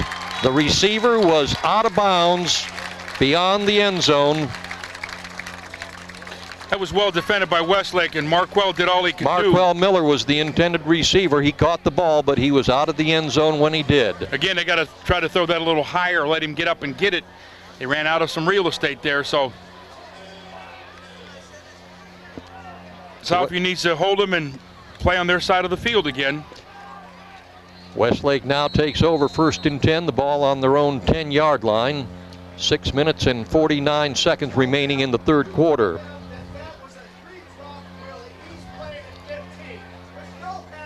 And the give is to the running back, Jake Berman. Berman picks up about 2 yards on the play. It'll be 2nd down and 8.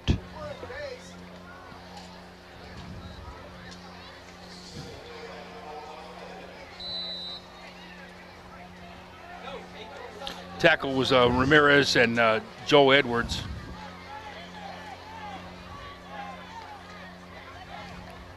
Westlake's just going to play basic fundamental. John Brown passing in the middle, connects. The receiver, his brother Josh Brown, picking up a big 1st down for the Demons. The ball up to the 30-yard line, 1st and 10. Kyle Ramirez was 1 step from leveling John Brown, and he hung in there and threw a strike and got him out of the hole.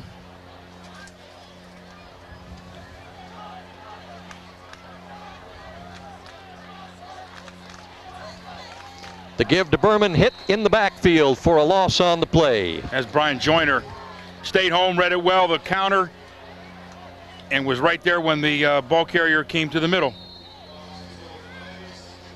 Loss of 2 yards on the play, 2nd down and 12 for Westlake.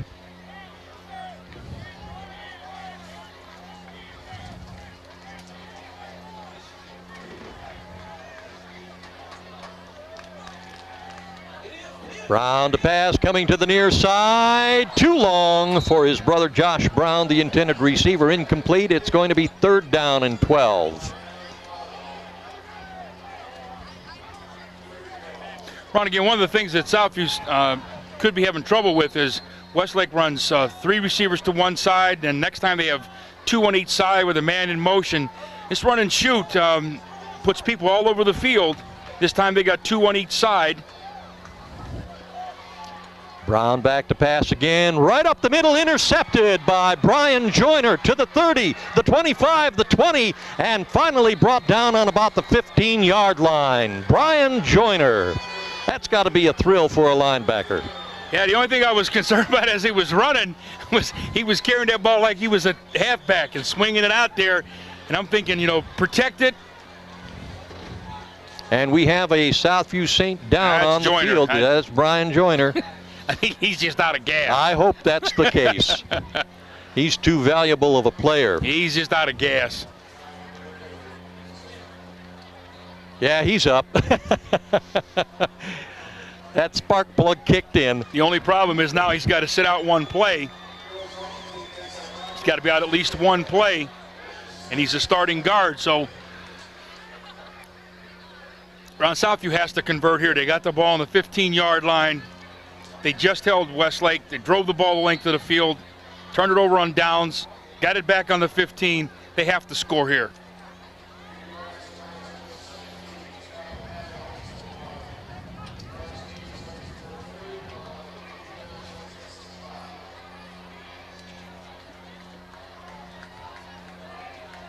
Marquel Miller's at the top of the screen. One-on-one again. John Brown in motion. Mcrae to pass, and it's broken up and intercepted. Back inside the 5-yard line. Ron, that's just a case of that's basically the only play that's worked for them. Westlake defensive coach said, look for the slant pattern, and picked it off. Big turnover. Chase Reagan on the interception for the Demons. That comes from the inability to run the football. Southview just has said we cannot run the ball tonight. 1st and 10 for Westlake. The ball back on their own 3-yard line. Here again, an opportunity for Southview's defense to rise to the occasion and keep Westlake deep.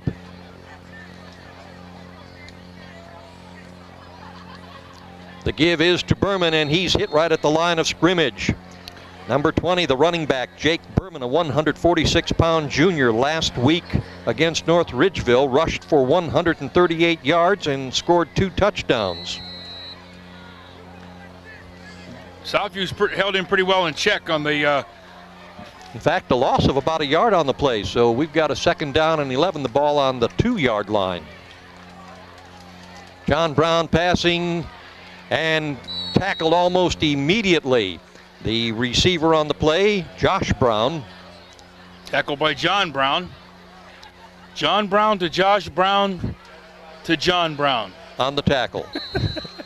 That's a lot of Brown. Yes, it is. On the green grass. This is a big 3rd down for the Saints. They need to hold him here. Westlake will have to kick from their end zone.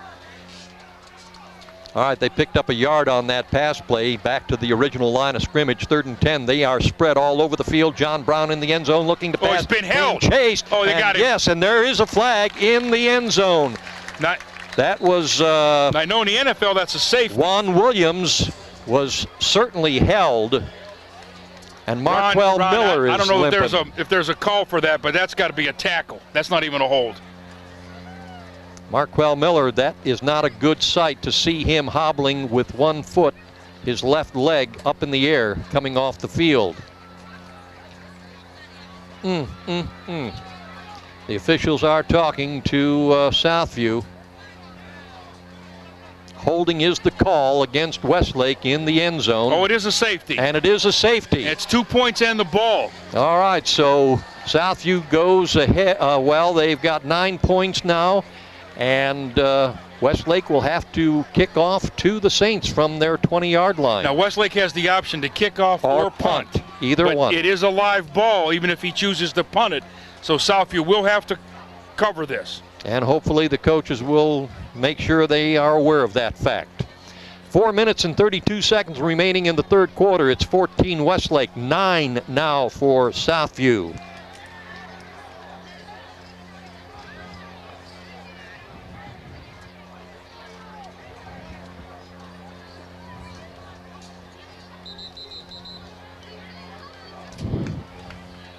that's a case, Ron, where they give him the penalty, because if he doesn't hold him, they're going to tackle him in the end zone anyway. Southview needs to back up a little. They're going to play on a 30, so. I just hope they know this is a live ball. We'll see what Westlake chooses to do. Most teams choose to punt it because they can get the hang time. Trevor Jackson will be putting the ball in the air for Westlake, and he's going to punt it. Back on his 15, he will get up to the 20 or up to before the 20 and let loose. Nice spiral punt taken on the 30-yard line by Jeremy Coleman. Coleman across the 50 into Westlake territory up to about the 46-yard line. Good field position for Southview, 1st and 10. Well, Ron, Southview's dominated the first 8 minutes of this third quarter and have 2 points to show for it. And now we're got starting another Southview Saint down on the field. I think we're starting to see the effects of, I think that's a cramp. I think we're starting to see the effects of playing Jeremy both Coleman. ways. Yeah, Jeremy Coleman is down. Plus on the kicking teams, looks like the trainer's working on a cramp, so. I know a few years ago they passed a new rule in high school football that the referees can stop the game at any time and give the kids all the water that they need if they feel that it's necessary to do that. I remember once my senior year playing high school football, I got a Charlie horse, and boy, I couldn't remember anything being more painful than that. The only thing about that is it's pretty easy to get rid of them and get them out and you know the pain's gone. But I think when I was coaching, the most painful injury I saw kids have were hip pointers because they don't want to wear their hip pads up and they get a helmet on the top of their hip, and that just and it hurts for days and weeks. But yeah, Charlie horse is or a cramp is quite painful, and some of them I've seen a couple where they've been very difficult to loosen up. Again, and I've said it probably 100 times tonight, but Southview needs to run the football a little bit. Alan Quattlebaum in motion. The pitch goes back to Derek Harvey. Harvey coming across the 45, gets up to about the 42-yard line. See, Ron, they ran that ball outside, and even though they only gained 4 yards, he was a step or two from taking that a long way. You got to get outside. Southview's obviously much quicker than Westlake. They got to get the ball out there. That's a good 4-yard first down. That's what they need. And speaking of good, Marquel Miller is back in the lineup offensively for the Southview Saints. That is one young man they can't afford to do without. John Brown in motion. Mcrae, the quarterback, passing to John Brown in the flats, but he's not going to go anywhere. He was hit immediately by Matt Buntage. Ron, it's a good thing he was able to catch that ball because that was a lateral. That ball was thrown backwards. Even though it was a pass, Southview was lucky to maintain control.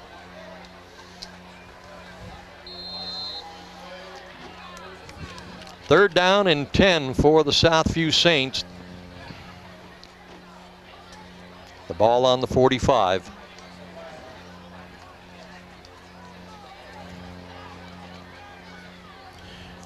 We're going to have to watch this game a couple of times, Ron, just to see the different angles that Westlake's provided. Yes, all the television is being provided by the Westlake High School television department. So Joe Box got an easy night. Yes, he does. I'll say easier. I don't know about easy. To Marquel Miller, he could not grab it as he was being covered by defensive back Chase Reagan. That's a good play, though, Ron. They throw the ball up. He's one-on-one. He's down with a cramp. Yeah. Well, he hobbled off the field earlier. We're down to 2 minutes and 47 seconds remaining in the third quarter. 14-9, Westlake. Ron, did you ever think we would still be in August and going into our third week of high school football? Well, like I said last Friday, I could not believe and would not believe that I would be saying Friday, August 22nd, the first week of high school football. Well, I always remember that was the weekend that we always scrimmaged Amherst, the third week in August, and then we would play either the last week in August or the first week in September. Well, obviously, too, because Labor Day is so early this year, September 1st. And you well, the have nice a thing about situation starting with all early the playoffs. is we should miss a lot of the bad weather. Yes. We'll be done in October, so. On the punt, Josh White punting for Southview. Oh, there's a clip. Oh, I don't think anybody saw that, but that was definitely a clip. On the punt return, Nick Kreitage. Or Kreitzberg, I should say. Nick Ron, I Kreitzberg. noticed that Paul Shedrin is played an awful lot tonight. Now he's playing defense also. Jeremy Coleman must not have. Is he out there? I don't see number 2. Shedrin's at safety, so. Well, Jeremy got injured on that punt return, or the punt after the safety. There was a trap. Southview's got to step up and read that a little better. Ball carrier, Jake Berman. Picks up 3 yards on the play. It's going to be 2nd down and 7. Josh White on the tackle. There's Jeremy Coleman back in the ball game. So Marquel Miller must be out.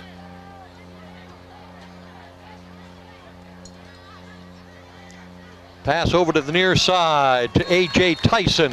Tyson brought down on about the 39-yard line. Picks up a 1st down for Westlake. Josh White and John Brown, the linebackers again. That quick pass is almost impossible to defend, Ron. He just gets the ball out there.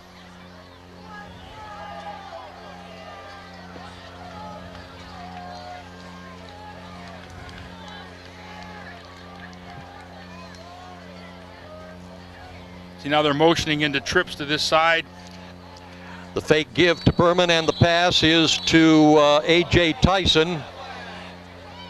Jeremy Coleman was close to getting a flag there for hitting him up high when he was already down. Once his knee touches the ground, the ball's automatically dead. You heard the whistle blow immediately.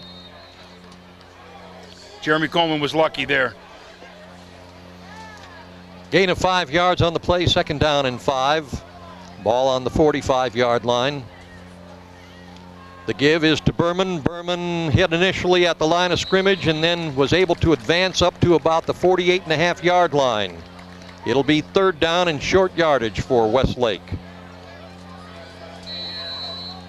I think that was Joyner again.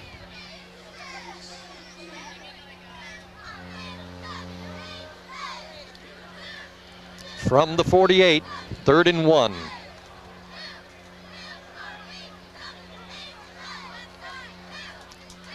On the shotgun, John Brown keeping the ball. He's unable to go anywhere and is thrown back for a loss. It'll bring up a 4th down and a punting situation for Westlake. Ball back inside the 45-yard line. Tackled by Ramirez again. He's played a heck of a football game. They've got the ball on the 43. We're on 3rd and 1, and they don't have enough confidence in the running game to give the ball to the tailback for a yard. That's a big, big stop for the Saints. Yes. Jeremy Coleman and Marquel Miller. Deep receivers on the punt. Punting is Trevor Jackson for Westlake. He's standing on his 30. And the punt is taken by Coleman on the 24-yard line to the 30, still on his feet, gets to the 40, finally brought down just over the 40-yard line. Ron, Southview's gotten everything they could possibly ask for in this quarter. They've had great field position. They got a turnover. They have dominated this quarter. The only thing they haven't done is put the ball in the end zone. And the only 2 points they were able to get, compliments of Westlake on the holding in the end zone. We've got 13 seconds remaining in the 3rd quarter. And we want to thank our fine sponsors making all these telecasts possible on WLCS TV20. Campana Development, Impressions at the corner of Tower Boulevard and Oberlin Avenue, First Federal Savings and Loan, CC's Pizza Buffet, and the Palace Civic Center. Derek Harvey, the ball carrier. And that's the end of the third quarter with the score, Westlake 14, Southview 9. We'll be back with the fourth and final quarter right after this timeout.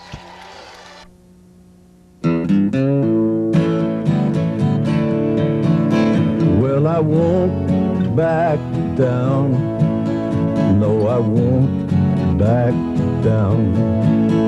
You can stand me up at the gates of hell, but I won't back down. And I won't back down.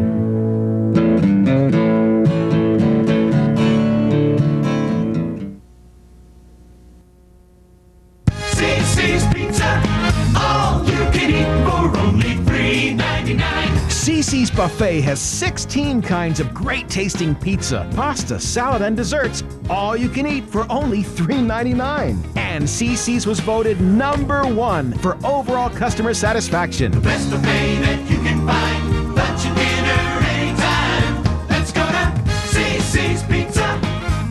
Great taste at a great price. And of course, CC's Pizza Buffet will be providing our player of the game for Lorain Southview with 2 free passes for himself and a guest of his choice, Marquel Miller, to the 30, the 25, the 20, the 15, the 10, and finally out of bounds inside the 10-yard line. It's going to be first and goal for the Southview Saints. Ron, that play was successful because they threw the ball to the outside, they threw it up in the air to where only he could catch it. You had to wait for it. It was like a punt. But that's the play you need. You need to get the ball to him, and that's the way to do it. Patrick Mcrae has come out. I'm wondering if they just opted to go with Patrick Mcrae. That's what I heard. I talked to one of the coaches, and they just said that Ricky Thomas was not hurt. So if we were given false information, other than that, we just think that he's come out and he's moved the team very well, regardless of why he's in there. Well, they've got the ball spotted on the 13-yard line. Incomplete pass. It'll be 2nd and 10 from the 13. Apparently, Marquel stepped out of bounds at about the 13. Well, Ron, if one of the people that was usually at the stadium on Friday nights was Officer Billy Brown, and then such a tragic event to happen. I had him as a student a long, long time ago, and he was a good guy.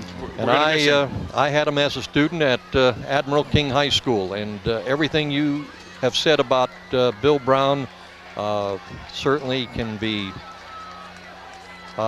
repeated over and over again. Fantastic young man. As a registered nurse in the emergency room, as a Lorain police officer, just a tragic event that took place, and he will be missed.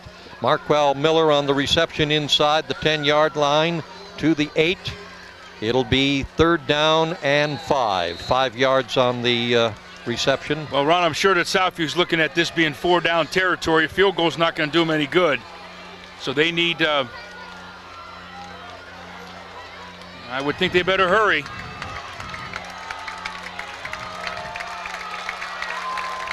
And they're going to call a timeout, not take the chance to get that 5-yard penalty for delay of game.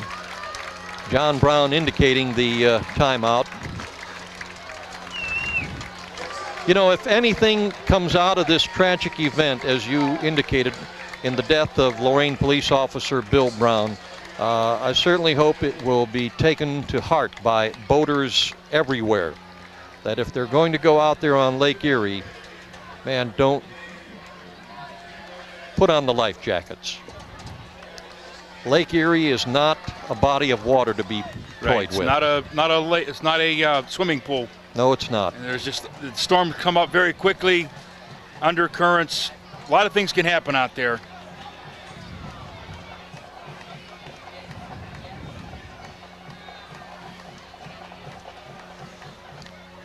It's been a pretty tragic week for Lorain. A little boy dying in the fire, and had a pretty tough week for the safety forces of Lorain. 3 firefighters injured. Another one, Joe Cologne. Joe played Cologne. football for Admiral King. And basketball. And I believe he was an RN at one time and then became a firefighter. And his brother's a policeman, Chris. It's a pretty tough week for the people of Lorain, and we've been through tough weeks before. We'll be back. Amen. 3rd and 5. Quattlebaum in motion. The handoff is to Derek Harvey. He's inside the 5. They may spot it right on the 5-yard line. That'll bring up a 4th down and 2. They're going to have to put a helmet on Coach's shoulders if he gets any closer to the huddle.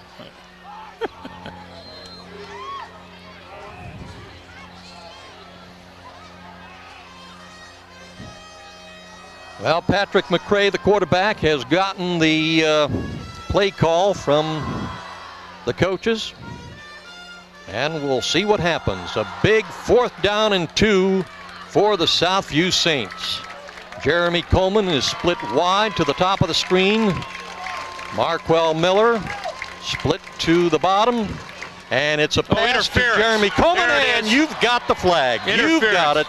Interference is called against Westlake. Anytime you come from the back, through the back, it's going to be interference. Even though you got your hand on him, threw on the ball, that's definitely interference, and that was a good call from the back judge. That'll be automatic 1st down. And 1st and goal for the Southview Saints. Now I'll be surprised if they don't do anything but give the ball to Derek Harvey 4 times. Unless they run a quarterback sneak. As I said earlier on, Southview has dominated this second half. I'm not even sure that I think Westlake has 1 first down, maybe 2, and Southview's just dominated the game. Ball is on the 3-yard line. 1st and goal for Southview. They've got 4 opportunities to punch this ball in with 10 minutes, 15 seconds remaining in the ball game. Southview trailing by 5 points. Oh, and a loose ball, but I do believe Marquel Miller was able to recover it. They tried a little trick there, Ron. They went to the wishbone and then gave the ball to the up back. Southview caught a real break there. And they gained a yard on the play. Marquel Miller right on the ball, right on the spot. That was a great heads-up play. They really need this. All right, 2nd and goal from the 2-yard line, inside the 2 to be exact, on about the 1.5-yard line. Heads up, Marquel Miller. And the give is to Quattlebaum, if I'm not mistaken, either Quattlebaum or Derek Harvey, and it's a touchdown. Ron, they got a break there too because the quarterback went the wrong direction, and he had to turn around and hurry up and get back and give him the football. Maybe being a Saints have something to do with this? Well, like we said at the beginning, nothing against the players, but it is the Saints versus the Demons. And from the dawn of mankind, it's always been good versus evil. And the Saints got and if 2 breaks there. If you read the last book of the 27, good's going to win out.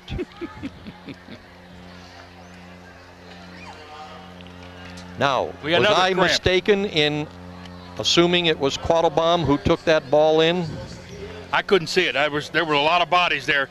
All I was watching was Mcrae going the wrong direction and wanted to know if he was going to be able to adjust and get back. We can run down and ask the Southview coaching staff.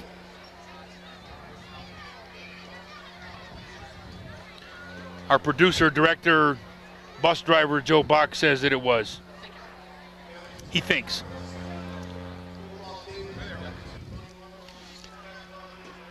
Okie doke. Also hobbling off the field is that Quattlebaum? Quattlebaum made the touchdown. All right, and he's got a cramp. He hobbled off the field. Okay, with 9:24 remaining in the ball game, Southview with a 1-point advantage at this point in time. Brett Meyer will attempt the extra point. Brett Meyer, by the way, is senior. His favorite class is math, and his favorite teacher is Mr. or Ms. Koffelt. And the reason why is very simple. He likes math. Ron, I think Southview's got to go for 2 here. There's no advantage to them kicking the ball. 2-point lead's not going to do anything. 3-point will at least make them kick a field goal to tie it. So I think Southview has no choice but to go for 2 here. Meyer has been influenced by friends and coaches in his sports career, and they are going for the 2. His favorite professional player is Kobe Jones, and it's a pass into the end zone, and it's called incomplete because he was out of bounds. Marquel Miller out of bounds when he caught it. I think he was juggling the ball. He had 1 foot down, which is all you need in high school, but I think he didn't have control of the ball. Brett Meyer intends to go on to college. His favorite sport is soccer. I wonder if that camera person down there was able to turn the camera on and get it on the spot, Joe. What do you think? No. He can't go left either, huh? And concluding Brett Meyer, he has a 4.2 GPA. He's gotten awards in soccer, a 3-year varsity player. No doubt he'll get one this his senior year. Brett Meyer will be kicking off now for the Southview Saints with 9:24 remaining. Southview on top by 1, 15-14.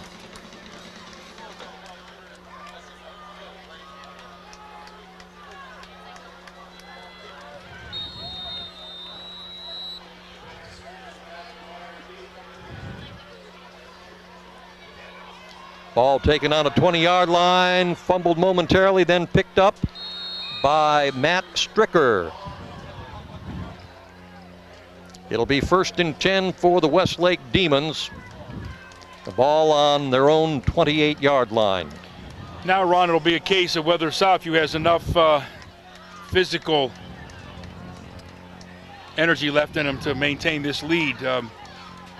They've kind of dominated this half, and we'll see what happens if they can maintain it. They need to stop it here and get the ball back. The give is to the running back, Jake Berman. Berman breaks through, gets up close to a 1st down, out to about the 38-yard line. Asaph missed him in the backfield. They had him. That'll be a 1st down, 1st and 10. I think that was Joyner on the tackle again.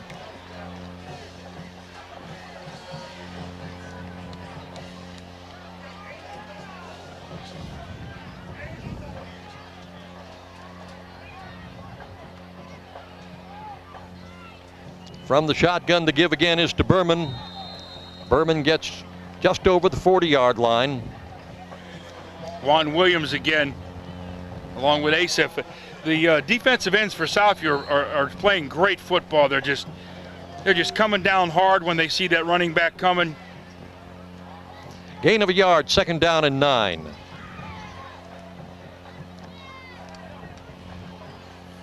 Fake give to Berman. Brown running with the ball across the 40, the 45, and knocked out of bounds at about the 49-yard line. That should be enough for another 1st down for the Demons. Tackle made by Angel Acosta, now in the lineup defensively, a 180-pound junior. I'm sure that's something that the Westlake coaching staff does not want to see, is John Brown carrying that football. They've got 8 more games and they need him. From the 49-yard line, Westlake 1st and 10. Brown to pass, near side, and it is complete. The ball now in Southview territory. On the reception, Pat Corrigan. And again, Ron, this run and shoot offense will move the ball 5-8 yards at a time. And they get down to the red zone. It makes it a little more difficult for them to move it. Gain of 6, 2nd down and 4. The give is to Berman. Ooh, Berman hit right at hit. the 45-yard line. John Brown just leveled him. There's a linebacker's dream. To see the running back coming through the hole and him not see you. That's what linebackers live for. No gain on the play, 3rd and 4. Big 3rd down now for Westlake. Brown from the shotgun looking for a receiver. And making the reception for the first down is Steve Barrett. See again, Ron, there's somebody else down there with another cramp. He just had too much time, Ron, and Southview's got to, I know they're tired, they just got to try to get to him and chase him. 7 minutes, 22 seconds remaining in the ball game. I think the trainers for Southview have run as much as some of the players have on the field. It's almost like every play now they're getting a cramp, and it's hard to play, hard to run hard when you know that next step could be a cramp. It's Jeremy Coleman again. Well, the starting quarterback for the Southview Saints, Ricky Thomas, a senior. His favorite class is studio, and his favorite teacher, Mrs. Harazel. He says it's fun, but at the same time, it increases his knowledge about music and studio. Who has influenced his sports career? His dad. His favorite sports professional is Peyton Manning. His future goals include college, his hobbies and interests, sports, music, and just plain old hanging out. He's got a 3-point GPA. That's Ricky Thomas, Southview quarterback. Replaced now here in the second half by Patrick Mcrae. Gain of 4 yards by Westlake. It's 2nd down and 6. John Brown back to pass, looking for a receiver. Can't find one. He's being brought down by a loss. In on the tackle, Joel Edmonds. And Kyle Ramirez again. Joel Edmonds now in the lineup defensively for Southview, a 220-pound junior. Ball is back on the 36-yard line. Loss of about 8 yards on that play. 3rd down and 14. John Brown back to pass again. He's going to be brought down for another big loss. Back to the 48-yard line. Kyle Ramirez again. Big plays back to back, Ron. Big plays. That Westlake's, I know they were in 4-down territory at one time, but they're going to have to punt the ball now. They've got a 4th down and big yardage. Yeah, they're going to play the percentages, Ron, and kick the ball down.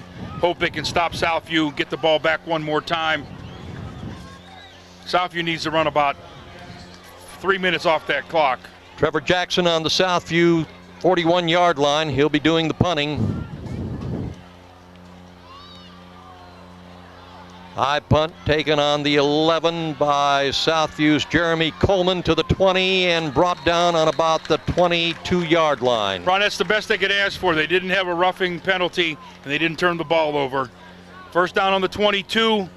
They need 2 or 3 first downs.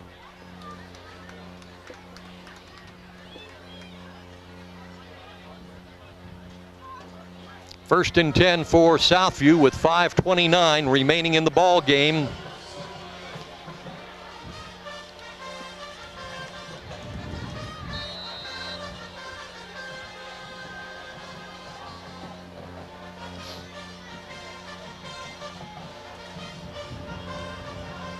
This is where if they have any running game at all, Ron, they need to bring it into focus here and just grind the clock out. There's a trap.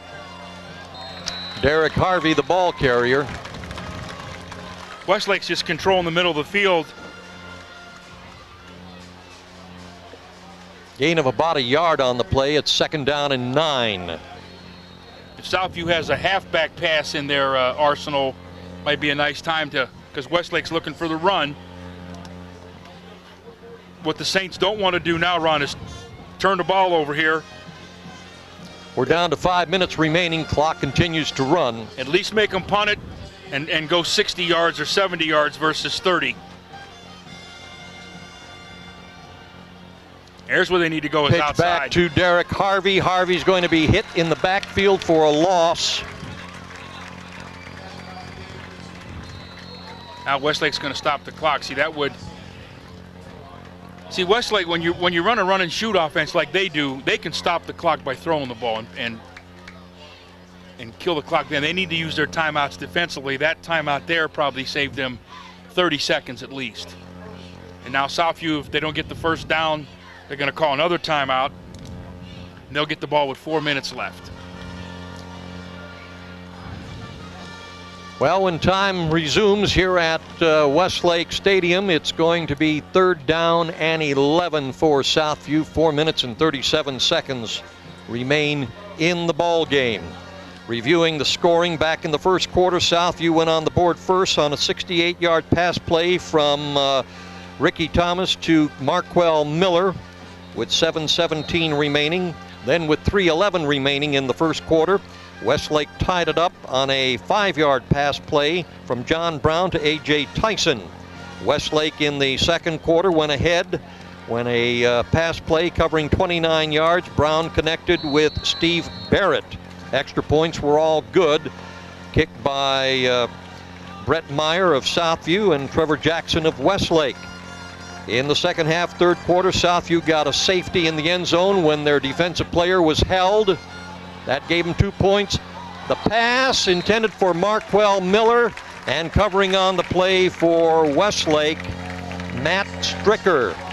Incomplete. That brings up a 4th and 11, and the clock stopped with 4:33 in a punting situation for Southview. I'll see if Joe Bach recognizes. I'm looking down on the sidelines at the Westlake coaching staff. There are 2 guys that have white shirts on.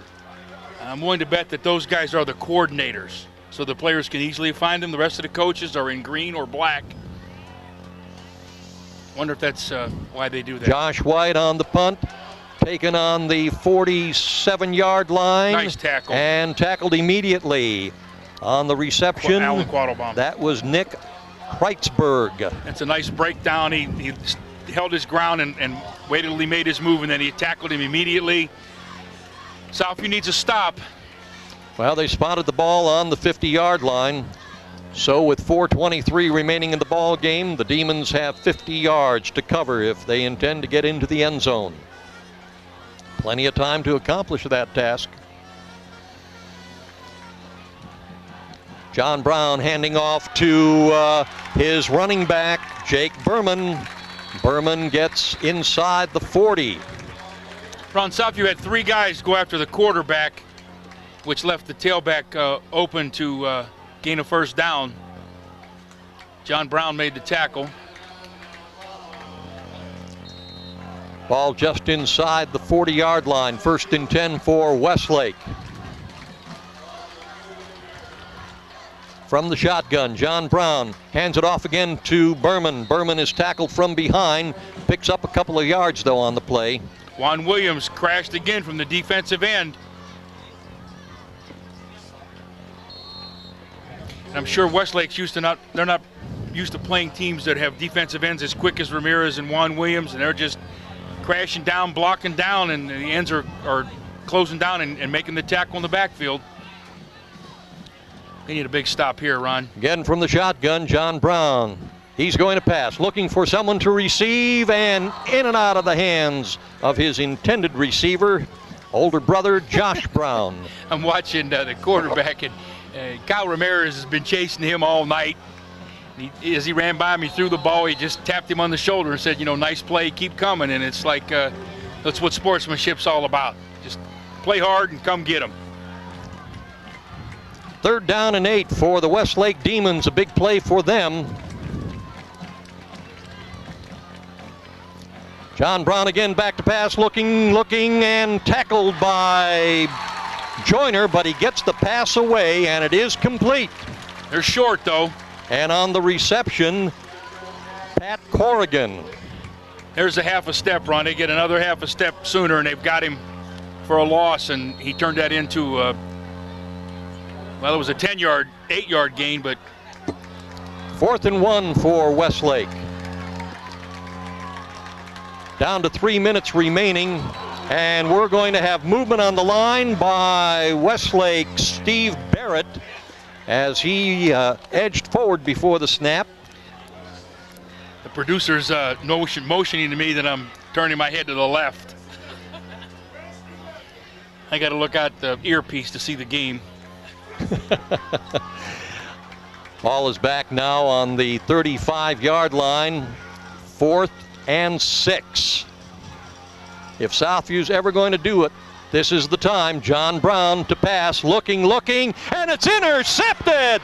And he has got running room It is, I do believe, John Brown to the 10, to the 5. He's in the end zone.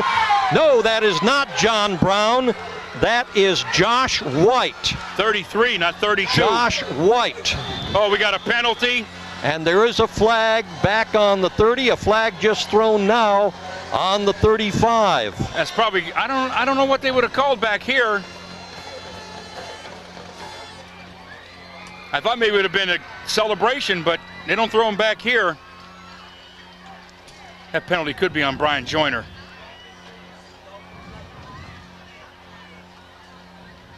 Well, he just gave the referee a hug. They're going to pick him up.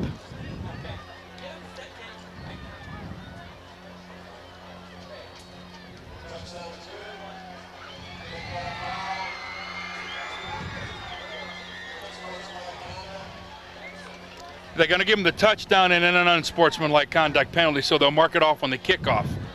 So that means Southview will kick off from their. Oh, maybe they'll mark it off on the extra point, which is better for Southview.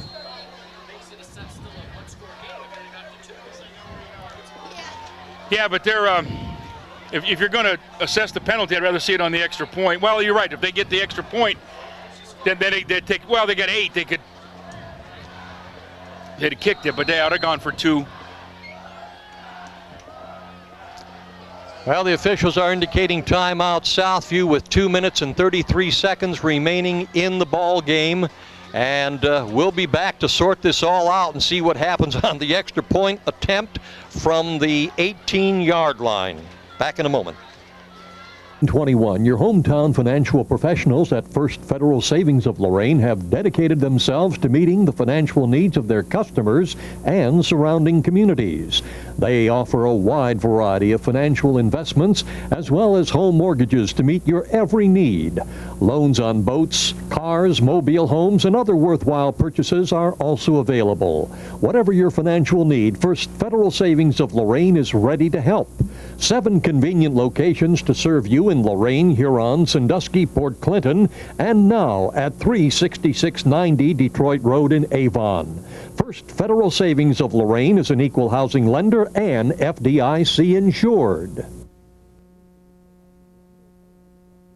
The attempt for the extra points, it was a completed pass, but the receiver was out of the end zone, so the score remains Southview 21, Westlake 14. Ron, except for the pass that Southview scored on the first time, all the other scores have been on turnovers. Southview turned the ball over twice, gave Westlake the touchdowns. Westlake's interception plus the safety. Brett Meyer will be kicking off for Southview. Westlake trails now by 7 points.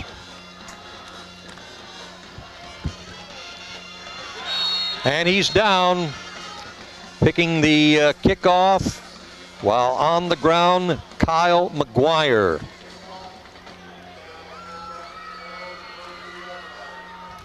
Well, Westlake's got to go 77 yards in 2.5 minutes, which can be done in the run and shoot.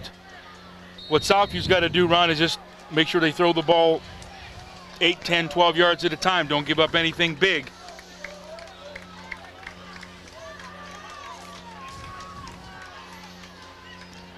John Brown from the shotgun looking to pass, and incomplete. Hitting the ground first. Josh Brown was the intended receiver. How big was that motion penalty now? Yeah. That made him go back 4th and 6, and then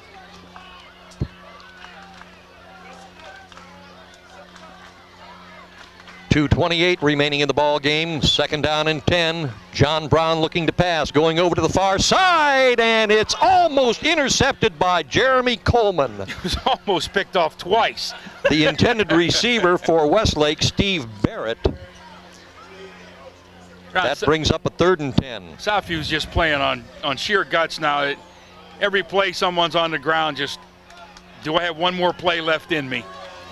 And hats off to Tony and his staff getting these kids conditioned. And 2 minutes and 22 seconds remaining in the ball game. 3rd and 10. John Brown back to pass. And he throws to the near side. It was almost intercepted by John Brown, but it fell into the hands of the receiver. And that again, Steve Barrett picks up the first down. The ball on the 49-yard line in Southview territory. Kyle Ramirez just leveled the quarterback, John Brown, right as he threw that ball. All they had to do was knock that ball down. We're down to 2 minutes remaining now. John Brown on the shotgun. Ball almost got away from him, and there is a flag in the backfield. Well, Ron, that's going to be a hold, and that's going to be at least a 30-yard penalty. From the spot of the foul, absolutely. It's gonna be on the 40. And the foul was at the 43-yard line. That'll put it back on the 33. That's a 25-yard penalty.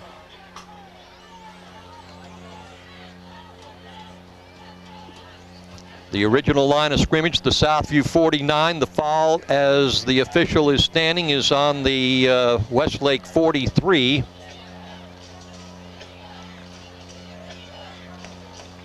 The referee discussing the situation with defensive captain Brian Joyner.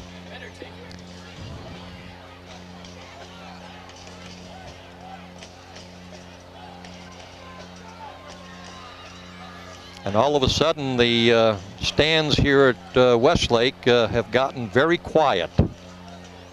Yeah, but right before that penalty went down, I thought the monitor was going to fall off the table from shaking. And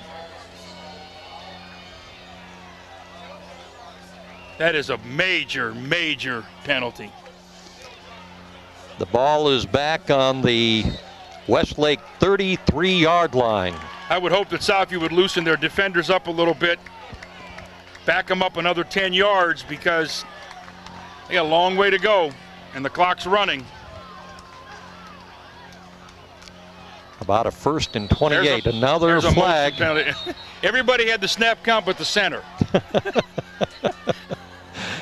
I think I saw 7 guys moving, but on the whole line was ready to block, and the center had a senior moment. I'm very familiar with senior moments because I figured when I said this 22-year-old young man waiting at the altar and the 44th anniversary, people are saying, let's see, 22 and 44. Man, he is 66 years old. Yep. John Brown looking to pass up in the air, and it's incomplete. Well, I the knew intended you were receiver, his brother Josh Brown. Having a senior moment when you called and left a message and said, if I don't hear from you, pick me up at 5:45. And at 4 o'clock, I got a call and said, well, are you coming at 5:45? That was a senior moment, yes. By the way, is that center a senior? For Westlake. No, he's a sophomore. Oh, then he can't have a senior moment then. No, he can't. He has a sophomore moment. And you know what they say about sophomores? They think they know it all, and they don't know that much.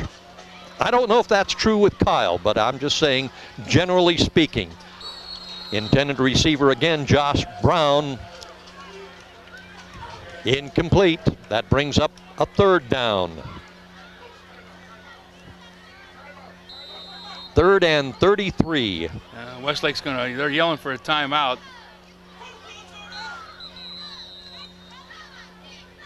Timeout Westlake with 1 minute and 16 seconds remaining. Next week, Friday, Barry and I will be back at George Daniels Stadium. We will be bringing you the play-by-play action of the Lorain Admiral King Admirals as they take on the Parma Redmen in an independent contest. Joe going to be with us? Joe's going to be with us, absolutely. And speaking of Joe, one of the starters for the Southview Saints, not in the ball game tonight. He went both ways last week. Joey Kazura. Oh, yeah, and we're reminded that we've got other things coming up. Anyway, Joey Kazura, an 11th grader. His influence in sports has been his grandfather. His favorite professional sports player is Al Stott. His future goals, he wants to play in the NFL. His hobbies and interests, football and martial arts. And he has been injured, so unable to play tonight. John Brown back to pass. Josh Brown, his brother, on the reception to the 45-yard line of Westlake. That'll bring up a 4th down and about 16.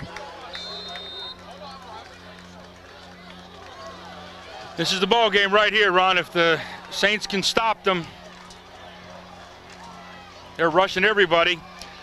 John Brown looking to pass, and it is incomplete on the 4th down. Southview takes over possession with 46 seconds remaining on the clock. And I hesitate to say the Saints have it in the bag. We won't say that. We'll wait until that final second ticks off. In the meantime, though, as we indicated, we've got football coming up next Friday, September 5th, Admiral King versus Parma. But during the week, we're going to have a first on TV20 WLCS. It will be the Admiral King Southview golf match. Yes, indeed. Joe Bach will have somebody out there at Joe himself will be wherever. And who's going to commentate the golf match? You got Lord Byram or whatever his name is? We got Arnold and Jack coming in to do the narration for that. Plus, that's going to be on Tuesday, September 2nd, and on Thursday, September 4th, we've got soccer. The first soccer match coming up between Lorain Southview and Lorain Catholic, both the girls and the boys. So a lot of sports action coming your way here on TV20. The first week in September, golf, soccer, and football.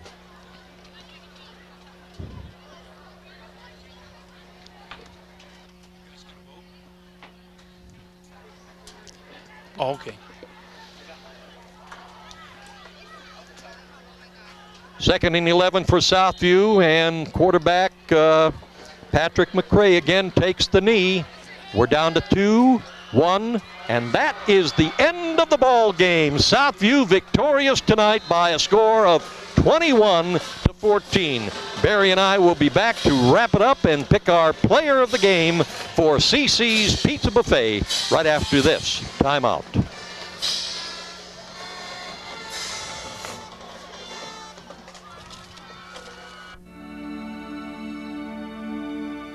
Sleep, my love, and peace will send thee all through the night. Guardian angels will attend thee all through the night.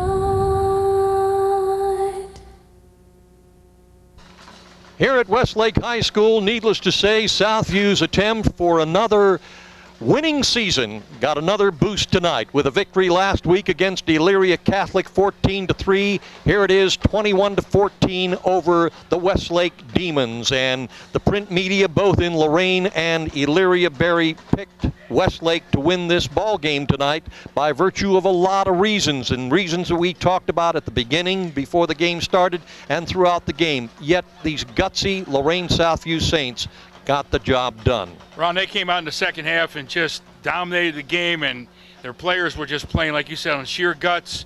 That was a great victory for Tony Shoulders. They went up against an offense they're not going to probably see again for the rest of the season in that run and shoot, and they played very, very well to hold them to 14 points. And when you consider the quarterback for Westlake, John Brown, was the most outstanding quarterback as a sophomore last year in the entire Northeast Ohio area, and yet Southview was able to get to him and keep him from the kind of performance that he normally is able to do. If they hadn't turned the ball over twice, who knows that they could have pitched a shutout. So hats off to Tony and his staff, and especially to the kids at Southview. They just sucked it up and dominated the game in the fourth quarter when it mattered. Looking at the scoring once again in the first quarter, Southview first to go on the board on a 68-yard pass play from Thomas to Miller, Marquel Miller, and then Westlake tied it up on a 5-yard pass play from John Brown to A.J. Tyson. Westlake went ahead 14-7 at the halftime with a pass play covering 29 yards from John Brown to Steve Barrett. Then, as Barry indicated, it was all Southview in the second half. They went on the board in the third quarter on a safety by virtue of one of their defensive players being held in the end zone, preventing a tackle of the quarterback for a safety. So the safety was awarded, and the score was now 14-9.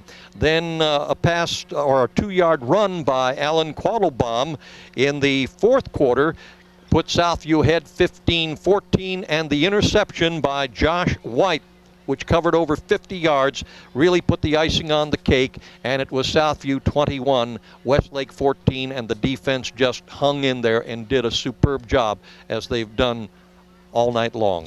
Well, to exemplify that, I think we took our vote in. The player of the CC player of the game was a defensive player, and it's number 51, Kyle Ramirez.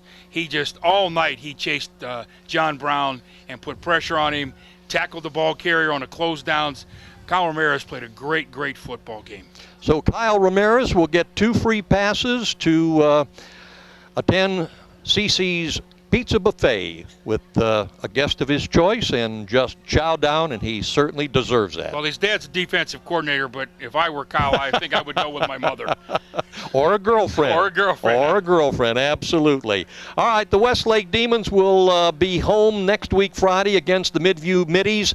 The Lorain Southview Saints will be on the road traveling to Huron. We will be at George Daniels Stadium taking the Lorain Admiral King Admirals to the television screen for the first time in this 2003 football season as the Admirals play host to the Parma Redmen. So once again, the final score, Southview 21 and Westlake 14. For my partner, Barry Buck, our cameraman, producer, and director, Joe Bach, and our appreciation to WHBS Westlake High School Television and their director, Tony Hody. They may never invite us again. We want to thank them. They provided all of the footage from the video feed from the Westlake High School Stadium. It'll be good to be back at George Daniels Stadium and Joe Bach being in charge. Let's get out of here. Until next week, Friday, good night, everyone.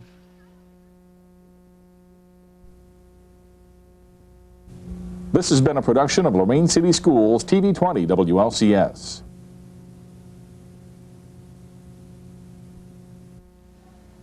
To purchase a high-quality copy of the program you just viewed, please call Lorain City Schools Television at 282-8400.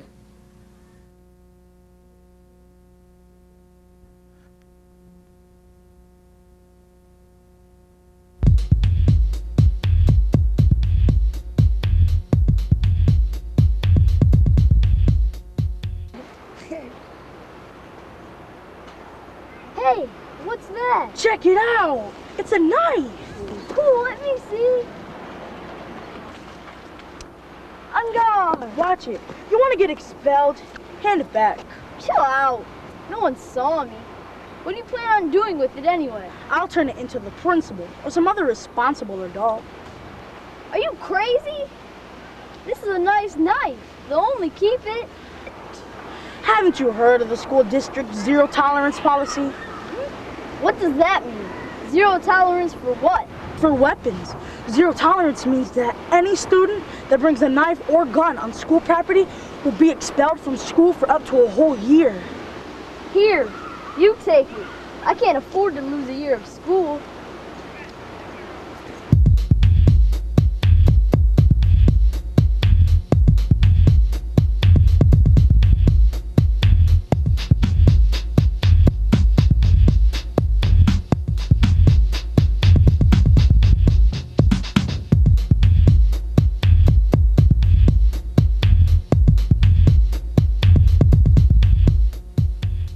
My friends did the right thing. If you find a knife on the way to school, hand it to the first responsible adult you see. For your safety and the safety of others, don't bring a knife to school.